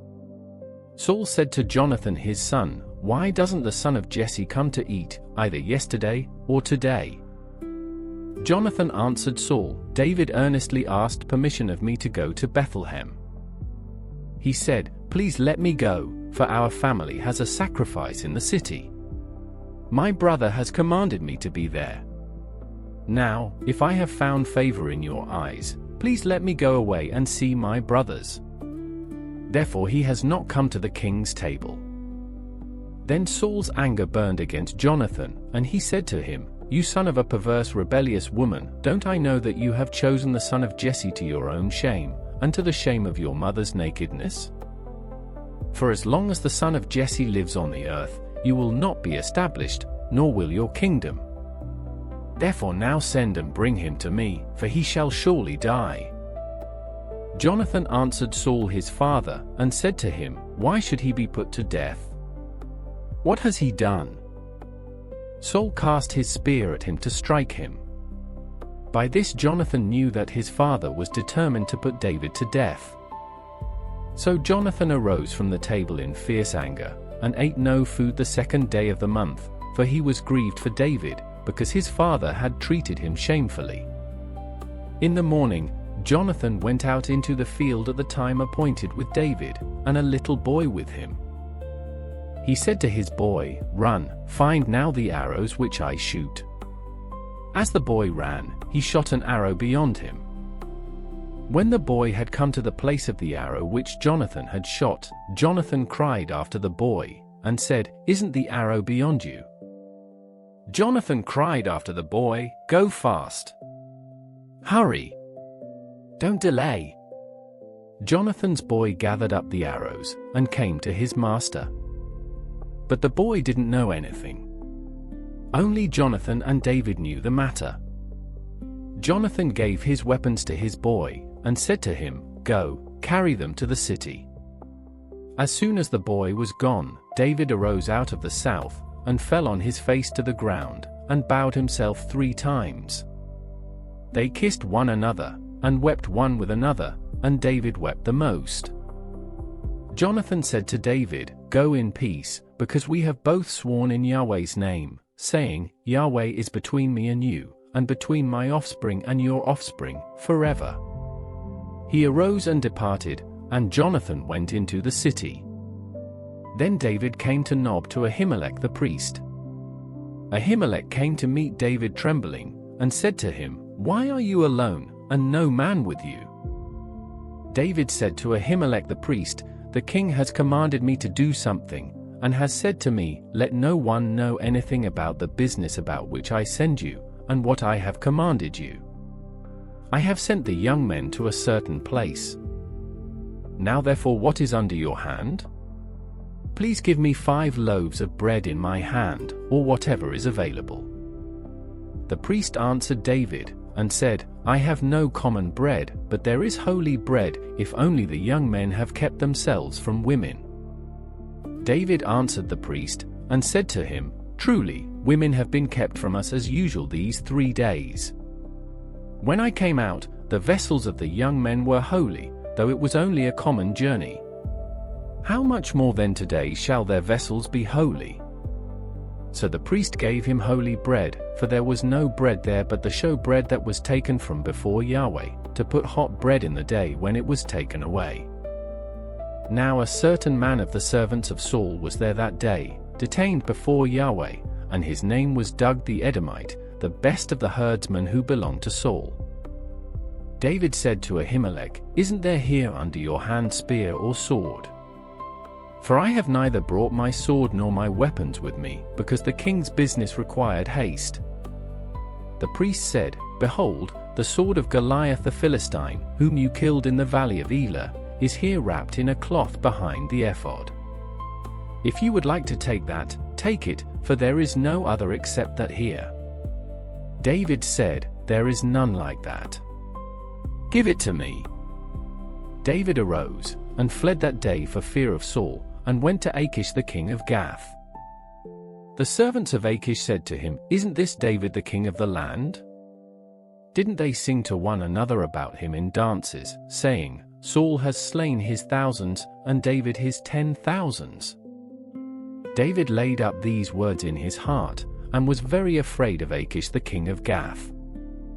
He changed his behavior before them, and pretended to be insane in their hands, and scribbled on the doors of the gate, and let his spittle fall down on his beard. Then Achish said to his servants, "Look, you see the man is insane. Why then have you brought him to me? Do I lack madmen, that you have brought this fellow to play the madman in my presence? Should this fellow come into my house?" David therefore departed from there, and escaped to Adullam's cave. When his brothers and all his father's house heard it, they went down there to him. Everyone who was in distress, everyone who was in debt, and everyone who was discontented, gathered themselves to him, and he became captain over them. There were with him about 400 men. David went from there to Mizpeh of Moab, and he said to the king of Moab, "Please let my father and my mother come out with you, until I know what God will do for me." He brought them before the king of Moab, and they lived with him all the time that David was in the stronghold. The prophet Gad said to David, "Don't stay in the stronghold. Depart, and go into the land of Judah." Then David departed, and came into the forest of Hereth. Saul heard that David was discovered, with the men who were with him. Now Saul was sitting in Gibeah, under the tamarisk tree in Ramah, with his spear in his hand, and all his servants were standing around him. Saul said to his servants who stood around him, "Hear now, you Benjamites. Will the son of Jesse give every one of you fields and vineyards? Will he make you all captains of thousands and captains of hundreds? That all of you have conspired against me, and there is no one who discloses to me when my son makes a treaty with the son of Jesse, and there is none of you who is sorry for me, or discloses to me that my son has stirred up my servant against me, to lie in wait, as it is today." Then Doeg the Edomite, who stood by the servants of Saul, answered and said, "I saw the son of Jesse coming to Nob, to Ahimelech the son of Ahitub. He inquired of Yahweh for him, gave him food, and gave him the sword of Goliath the Philistine." Then the king sent to call Ahimelech the priest, the son of Ahitub, and all his father's house, the priests who were in Nob, and they all came to the king. Saul said, "Hear now, you son of Ahitub." He answered, "Here I am, my lord." Saul said to him, "Why have you conspired against me, you and the son of Jesse, in that you have given him bread, and a sword, and have inquired of God for him, that he should rise against me, to lie in wait, as it is today?" Then Ahimelech answered the king, and said, "Who among all your servants is so faithful as David, who is the king's son-in-law, captain of your bodyguard, and honored in your house? Have I today begun to inquire of God for him? Be it far from me. Don't let the king impute anything to his servant, nor to all the house of my father, for your servant knows nothing of all this, less or more." The king said, "You shall surely die, Ahimelech, you, and all your father's house." The king said to the guard who stood about him, "Turn, and kill the priests of Yahweh, because their hand also is with David, and because they knew that he fled, and didn't disclose it to me." But the servants of the king wouldn't put out their hand to fall on the priests of Yahweh. The king said to Doeg, "Turn and attack the priests." Doeg the Edomite turned, and he attacked the priests, and he killed on that day 85 people who wore a linen ephod. He struck Nob, the city of the priests, with the edge of the sword, both men and women, children and nursing babies, and cattle and donkeys and sheep, with the edge of the sword. One of the sons of Ahimelech, the son of Ahitub, named Abiathar, escaped, and fled after David. Abiathar told David that Saul had slain Yahweh's priests. David said to Abiathar, "I knew on that day, when Doug the Edomite was there, that he would surely tell Saul, "I am responsible for the death of all the persons of your father's house. Stay with me. Don't be afraid, for he who seeks my life seeks your life. For you will be safe with me." David was told, "Behold, the Philistines are fighting against Keilah, and are robbing the threshing floors." Therefore David inquired of Yahweh, saying, "Shall I go and strike these Philistines?" Yahweh said to David, "Go strike the Philistines, and save Keilah." David's men said to him, "Behold, we are afraid here in Judah. How much more then if we go to Keilah against the armies of the Philistines?" Then David inquired of Yahweh yet again. Yahweh answered him, and said, "Arise, go down to Keilah, for I will deliver the Philistines into your hand." David and his men went to Keilah, and fought with the Philistines, and brought away their livestock, and killed them with a great slaughter. So David saved the inhabitants of Keilah. When Abiathar the son of Ahimelech fled to David to Keilah, he came down with an ephod in his hand. Saul was told that David had come to Keilah. Saul said, "God has delivered him into my hand, for he is shut in by entering into a town that has gates and bars." Saul summoned all the people to war, to go down to Keilah, to besiege David and his men. David knew that Saul was devising mischief against him, and he said to Abiathar the priest, "Bring the ephod here." Then David said, "O Yahweh, the God of Israel, your servant has surely heard that Saul seeks to come to Keilah, to destroy the city for my sake. Will the men of Keilah deliver me up into his hand? Will Saul come down, as your servant has heard? Yahweh, the God of Israel, I beg you, tell your servant." Yahweh said, "He will come down." Then David said, "Will the men of Keilah deliver me and my men into the hand of Saul?" Yahweh said, "They will deliver you up." Then David and his men, who were about 600, arose and departed out of Keilah, and went wherever they could go. Saul was told that David was escaped from Keilah, and he gave up going there. David stayed in the wilderness in the strongholds, and remained in the hill country in the wilderness of Ziph. Saul sought him every day, but God didn't deliver him into his hand. David saw that Saul had come out to seek his life. David was in the wilderness of Ziph in the wood. Jonathan, Saul's son, arose, and went to David into the woods, and strengthened his hand in God. He said to him, "Don't be afraid, for the hand of Saul my father won't find you, and you will be king over Israel, and I will be next to you, and Saul my father knows that also." They both made a covenant before Yahweh. Then David stayed in the woods, and Jonathan went to his house.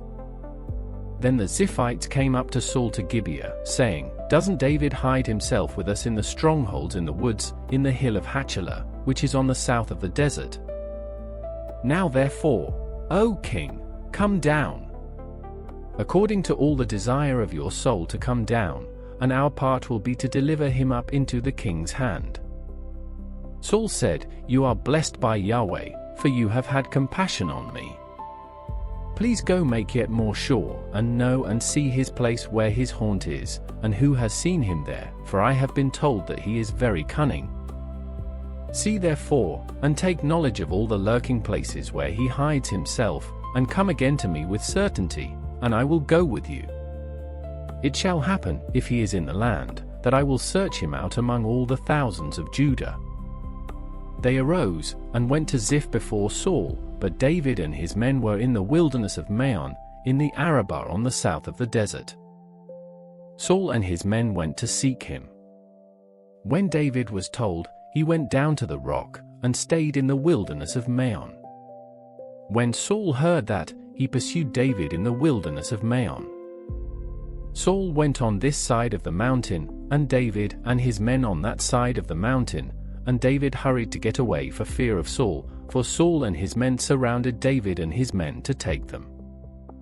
But a messenger came to Saul, saying, "Hurry and come, for the Philistines have made a raid on the land." So Saul returned from pursuing David, and went against the Philistines. Therefore they called that place Selah Hameleketh. David went up from there, and lived in the strongholds of En-Gedi.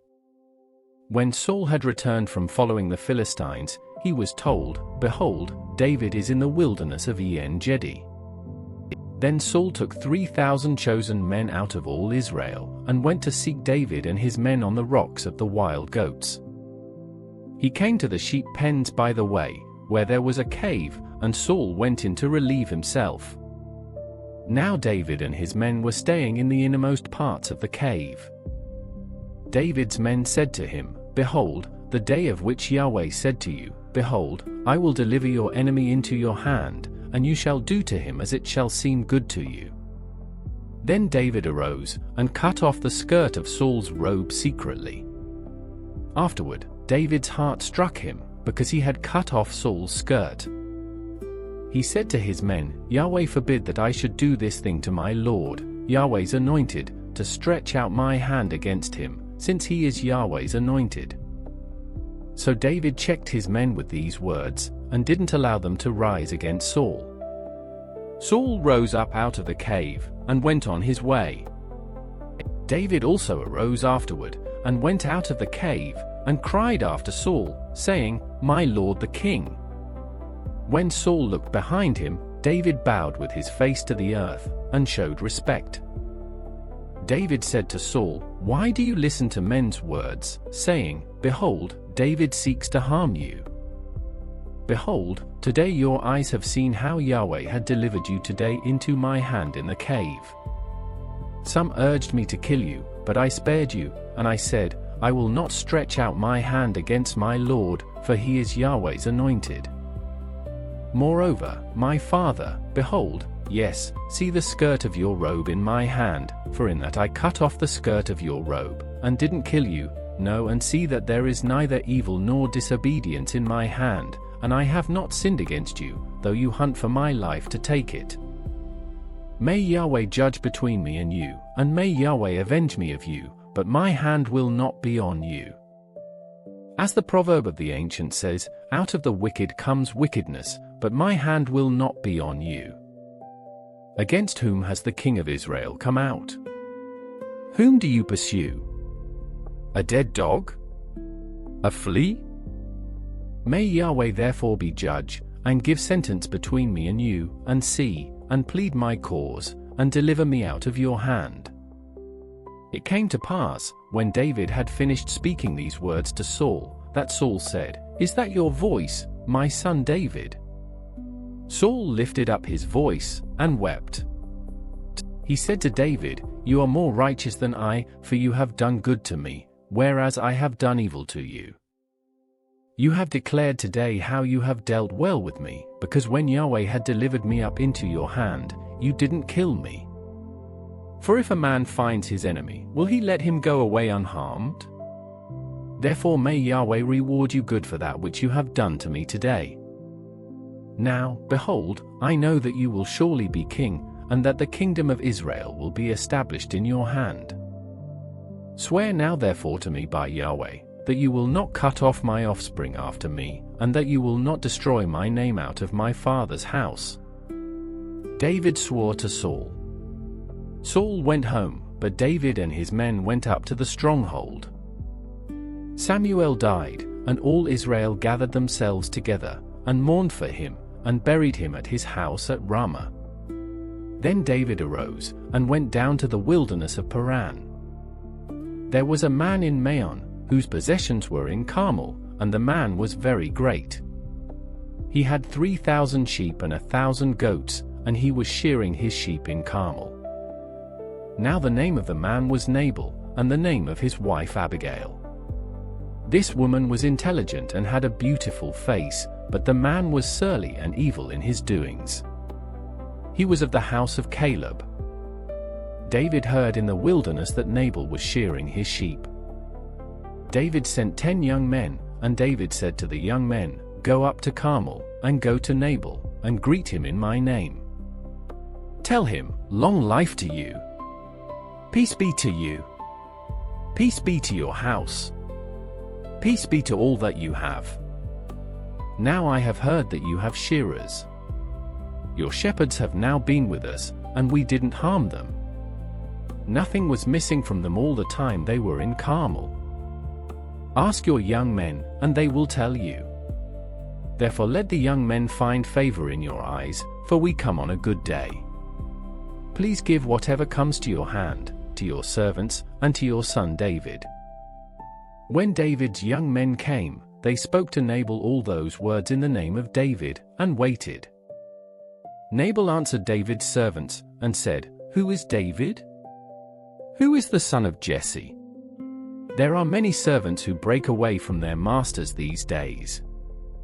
Shall I then take my bread, my water, and my meat that I have killed for my shearers, and give it to men who I don't know where they come from?" So David's young men turned on their way, and went back, and came and told him all these words. David said to his men, "Every man put on his sword." Every man put on his sword. David also put on his sword. About 400 men followed David, and 200 stayed by the baggage. But one of the young men told Abigail, Nabal's wife, saying, "Behold, David sent messengers out of the wilderness to greet our master, and he insulted them. But the men were very good to us, and we were not harmed, and we didn't miss anything, as long as we went with them, when we were in the fields. They were a wall to us both by night and by day, all the while we were with them keeping the sheep. Now therefore know and consider what you will do, for evil is determined against our master, and against all his house, for he is such a worthless fellow that one can't speak to him." Then Abigail hurried and took 200 loaves of bread, 2 containers of wine, 5 sheep ready dressed, 5 seahs of parched grain, 100 clusters of raisins, and 200 cakes of figs, and laid them on donkeys. She said to her young men, "Go on before me. Behold, I am coming after you." But she didn't tell her husband, Nabal. As she rode on her donkey, and came down by the covert of the mountain, that behold, David and his men came down toward her, and she met them. Now David had said, "Surely in vain I have kept all that this fellow has in the wilderness, so that nothing was missed of all that pertained to him. He has returned me evil for good. God do so to the enemies of David, and more also, if I leave of all that belongs to him by the morning light so much as one who urinates on a wall." When Abigail saw David, she hurried and got off her donkey, and fell before David on her face, and bowed herself to the ground. She fell at his feet, and said, "On me, my lord, on me be the blame. Please let your servant speak in your ears. Hear the words of your servant. Please don't let my lord pay attention to this worthless fellow, Nabal, for as his name is, so is he. Nabal is his name, and folly is with him, but I, your servant, didn't see my lord's young men, whom you sent. Now therefore, my lord, as Yahweh lives, and as your soul lives, since Yahweh has withheld you from blood guiltiness, and from avenging yourself with your own hand, now therefore let your enemies, and those who seek evil to my lord, be as Nabal. Now this present which your servant has brought to my lord, let it be given to the young men who follow my lord. Please forgive the trespass of your servant. For Yahweh will certainly make my lord a sure house, because my lord fights Yahweh's battles. Evil will not be found in you all your days. Though men may rise up to pursue you, and to seek your soul, yet the soul of my lord will be bound in the bundle of life with Yahweh your God. He will sling out the souls of your enemies, as from the hollow of a sling. It will come to pass, when Yahweh has done to my lord according to all the good that he has spoken concerning you, and has appointed you prince over Israel, that this shall be no grief to you, nor offense of heart to my lord, either that you have shed blood without cause, or that my lord has avenged himself. When Yahweh has dealt well with my lord, then remember your servant." David said to Abigail, "Blessed is Yahweh, the God of Israel, who sent you today to meet me. "Blessed is your discretion, and blessed are you, who have kept me today from blood guiltiness, and from avenging myself with my own hand. For indeed, as Yahweh, the God of Israel, lives, who has withheld me from harming you, unless you had hurried and come to meet me, surely there wouldn't have been left to Nabal by the morning light so much as one who urinates on a wall." So David received from her hand that which she had brought him. Then he said to her, "Go up in peace to your house. Behold, I have listened to your voice, and have granted your request." Abigail came to Nabal, and behold, he held a feast in his house, like the feast of a king. Nabal's heart was merry within him, for he was very drunk. Therefore she told him nothing until the morning light. In the morning, when the wine had gone out of Nabal, his wife told him these things, and his heart died within him, and he became as a stone. About 10 days later, Yahweh struck Nabal, so that he died. When David heard that Nabal was dead, he said, "Blessed is Yahweh, who has pleaded the cause of my reproach from the hand of Nabal, and has kept back his servant from evil. Yahweh has returned the evil doing of Nabal on his own head." David sent and spoke concerning Abigail, to take her to himself as wife. When David's servants had come to Abigail to Carmel, they spoke to her, saying, "David has sent us to you, to take you to him as wife." She arose, and bowed herself with her face to the earth, and said, "Behold, your servant is a servant to wash the feet of the servants of my lord." Abigail hurried, and arose, and rode on a donkey, with 5 ladies of hers who followed her, and she went after the messengers of David, and became his wife. David also took Ahinoam of Jezreel, and they both became his wives. Now Saul had given Michal his daughter, David's wife, to Palti the son of Laish, who was of Gallim. The Ziphites came to Saul to Gibeah, saying, "Doesn't David hide himself in the hill of Hachilah, which is before the desert?" Then Saul arose, and went down to the wilderness of Ziph, having 3,000 chosen men of Israel with him, to seek David in the wilderness of Ziph. Saul encamped in the hill of Hachilah, which is before the desert, by the way. But David stayed in the wilderness, and he saw that Saul came after him into the wilderness. David therefore sent out spies, and understood that Saul had certainly come. Then David arose, and came to the place where Saul had encamped, and David saw the place where Saul lay, with Abner the son of Ner, the captain of his army. Saul lay within the place of the wagons, and the people were encamped around him. Then David answered and said to Ahimelech the Hittite, and to Abishai the son of Zeruiah, brother of Joab, saying, "Who will go down with me to Saul to the camp?" Abishai said, "I will go down with you." So David and Abishai came to the people by night, and, behold, Saul lay sleeping within the place of the wagons, with his spear stuck in the ground at his head, and Abner and the people lay around him. Then Abishai said to David, "God has delivered up your enemy into your hand today. Now therefore please let me strike him with the spear to the earth at one stroke, and I will not strike him the second time." David said to Abishai, "Don't destroy him, for who can stretch out his hand against Yahweh's anointed, and be guiltless?"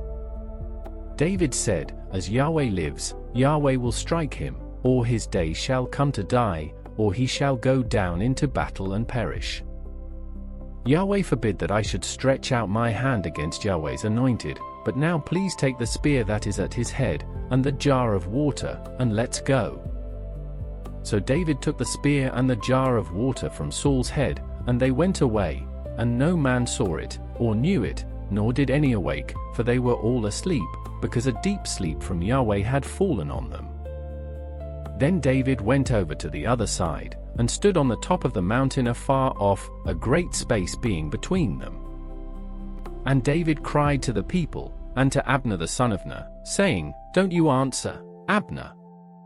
Then Abner answered, "Who are you who cries to the king?"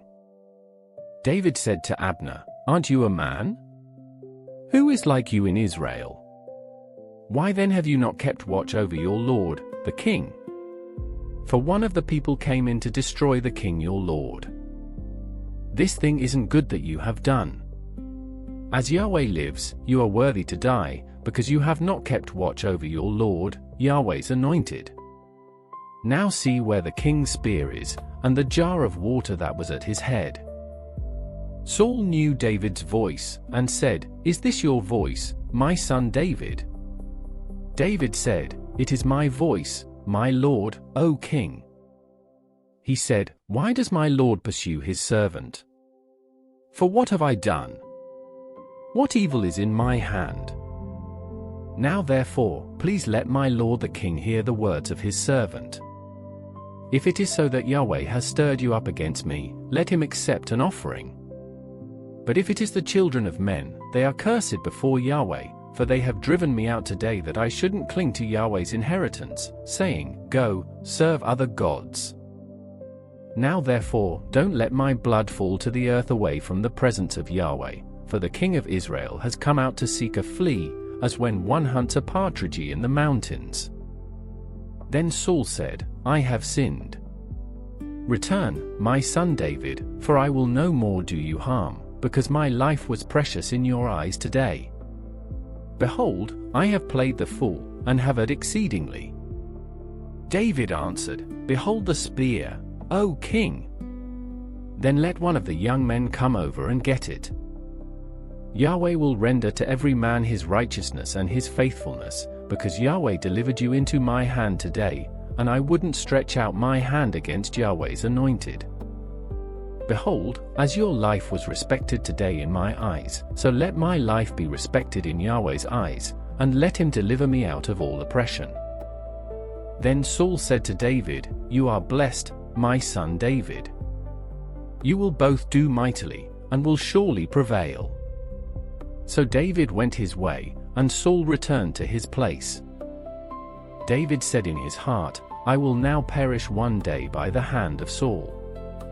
There is nothing better for me than that I should escape into the land of the Philistines, and Saul will despair of me, to seek me any more in all the borders of Israel. So shall I escape out of his hand?" David arose, and passed over, he and the 600 men who were with him, to Achish the son of Maoch, king of Gath. David lived with Achish at Gath, he and his men, every man with his household, even David with his 2 wives, Ahinoam the Jezreelitess, and Abigail the Carmelitess, Nabal's wife. Saul was told that David had fled to Gath, and he sought no more again for him.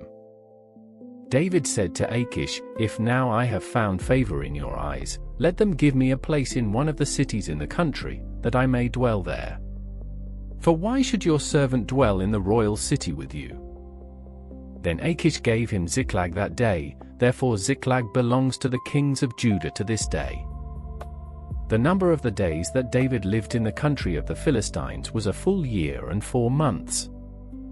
David and his men went up and raided the Geshurites, the Gersites, and the Amalekites, for those were the inhabitants of the land, who were of old, on the way to Shur, even to the land of Egypt. David struck the land, and saved no man or woman alive, and took away the sheep, the cattle, the donkeys, the camels, and the clothing.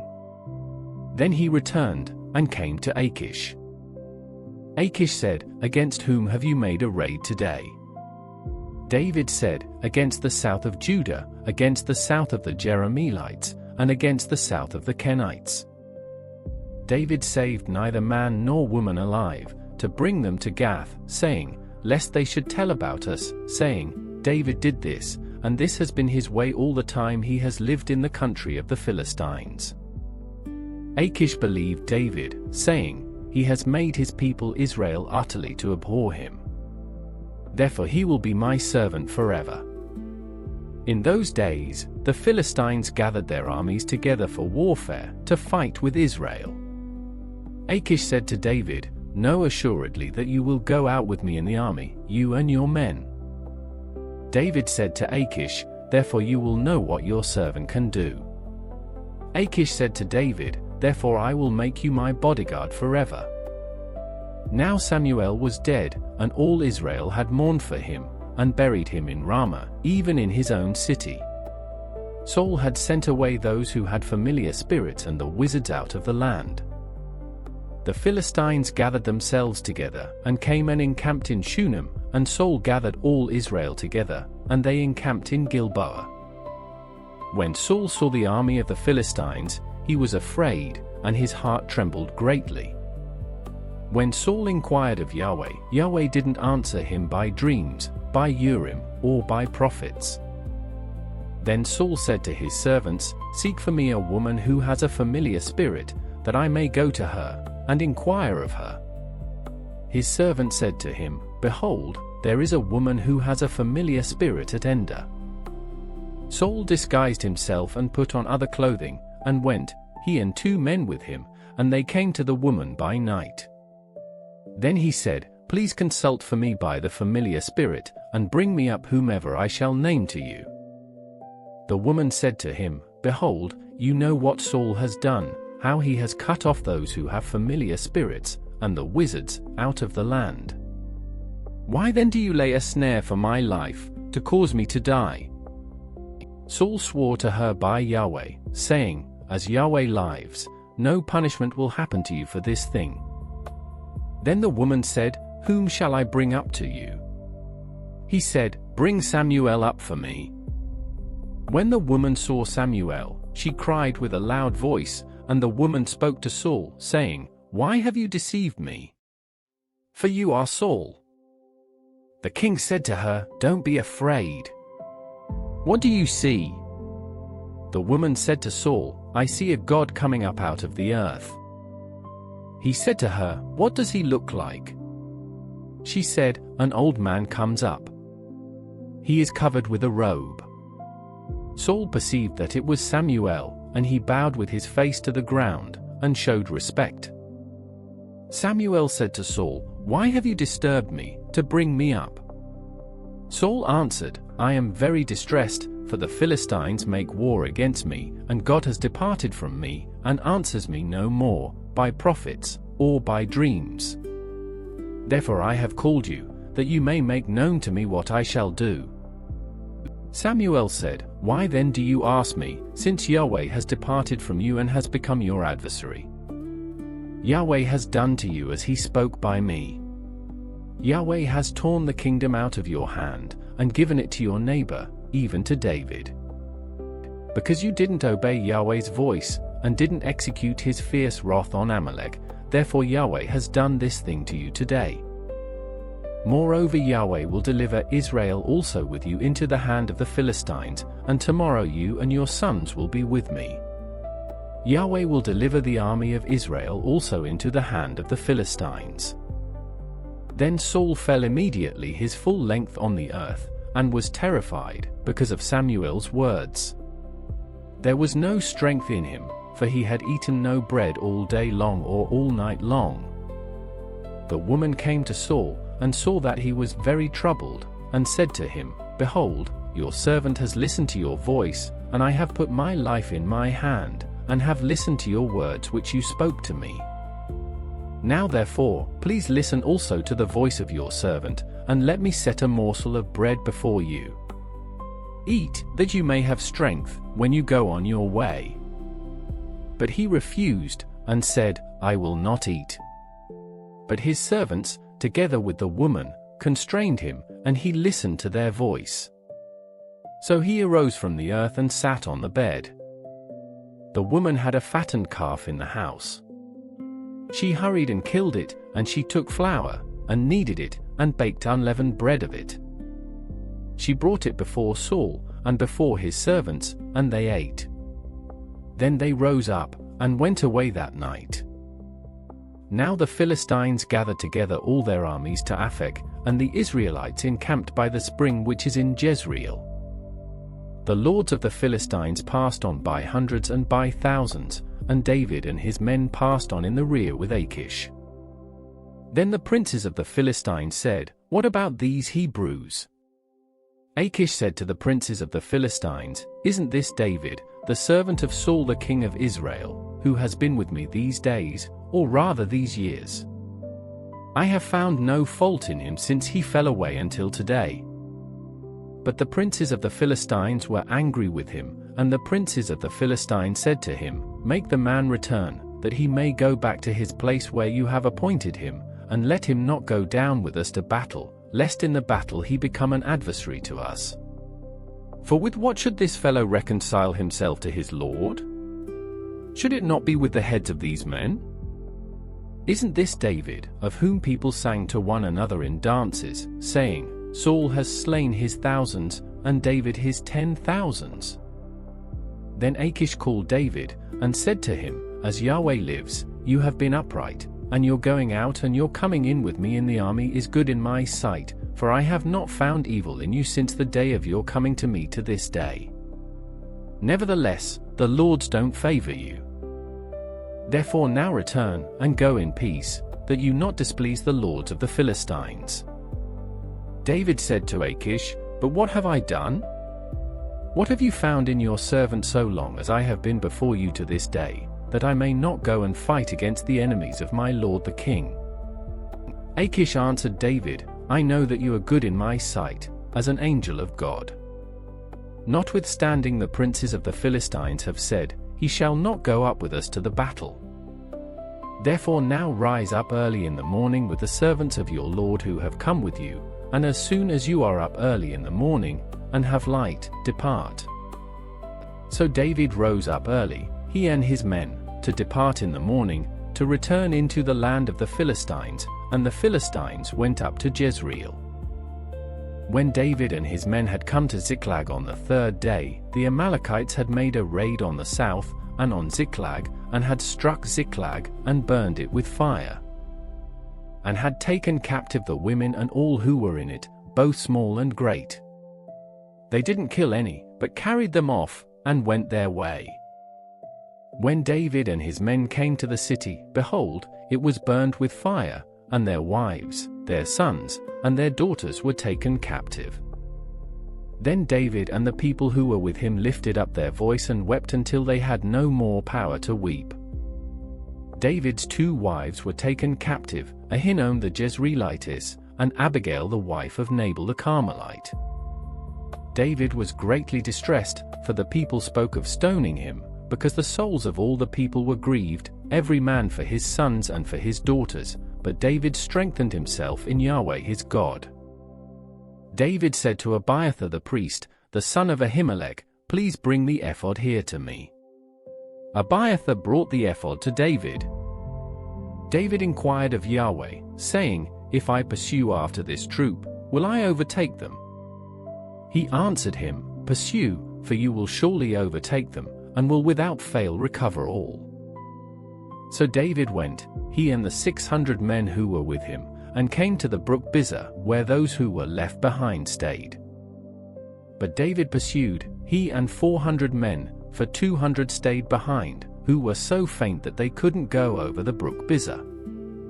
They found an Egyptian in the field, and brought him to David, and gave him bread, and he ate, and they gave him water to drink. They gave him a piece of a cake of figs, and 2 clusters of raisins. When he had eaten, his spirit came again to him, for he had eaten no bread, and drank no water for 3 days and 3 nights. David asked him, To whom do you belong? Where are you from? He said, I am a young man of Egypt, servant to an Amalekite, and my master left me, because 3 days ago I got sick. We made a raid on the south of the Cherethites, and on that which belongs to Judah, and on the south of Caleb, and we burned Ziklag with fire. David said to him, Will you bring me down to this troop? He said, Swear to me by God that you will not kill me and not deliver me up into the hands of my master, and I will bring you down to this troop.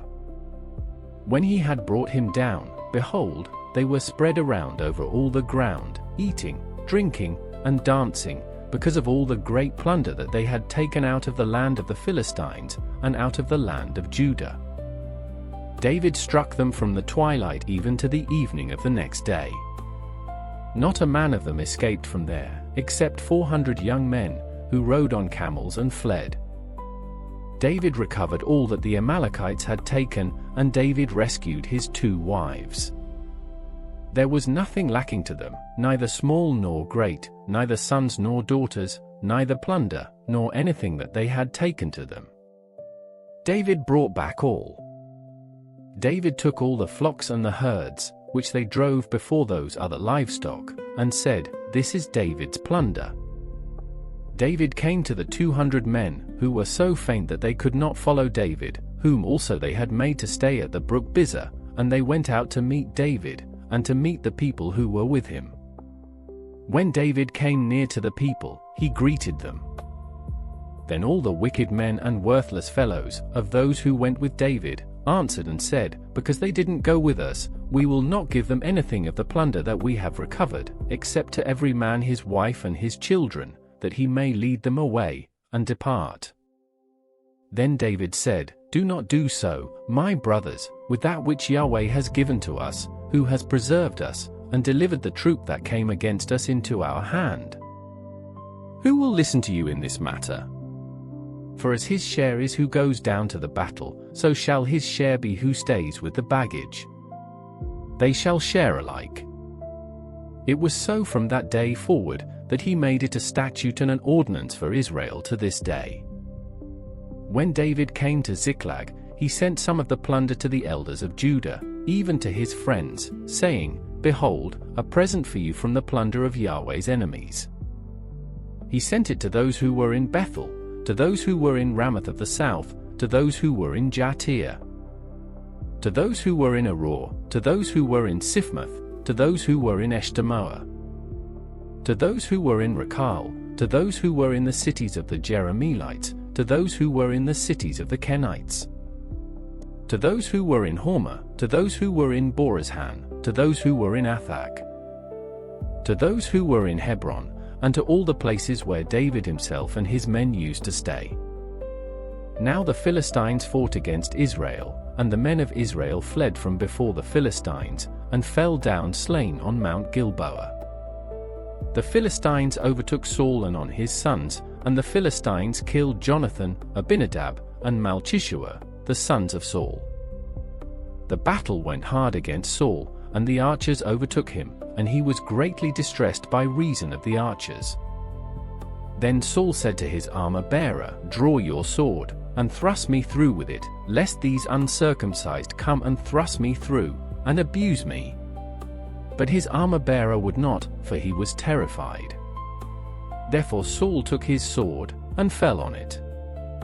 When his armor-bearer saw that Saul was dead, he likewise fell on his sword, and died with him. So Saul died, and his 3 sons, and his armor-bearer, and all his men, that same day together. When the men of Israel who were on the other side of the valley, and those who were beyond the Jordan, saw that the men of Israel fled, and that Saul and his sons were dead, they abandoned the cities and fled, and the Philistines came and lived in them. On the next day, when the Philistines came to strip the slain, they found Saul and his 3 sons fallen on Mount Gilboa. They cut off his head, stripped off his armor, and sent into the land of the Philistines all around, to carry the news to the house of their idols, and to the people. They put his armor in the house of the Ashtaroth, and they fastened his body to the wall of Beth-shan. When the inhabitants of Jabesh Gilead heard what the Philistines had done to Saul, all the valiant men arose, went all night, and took the body of Saul and the bodies of his sons from the wall of Beth-shan, and they came to Jabesh, and burned them there. They took their bones and buried them under the tamarisk tree in Jabesh, and fasted 7 days.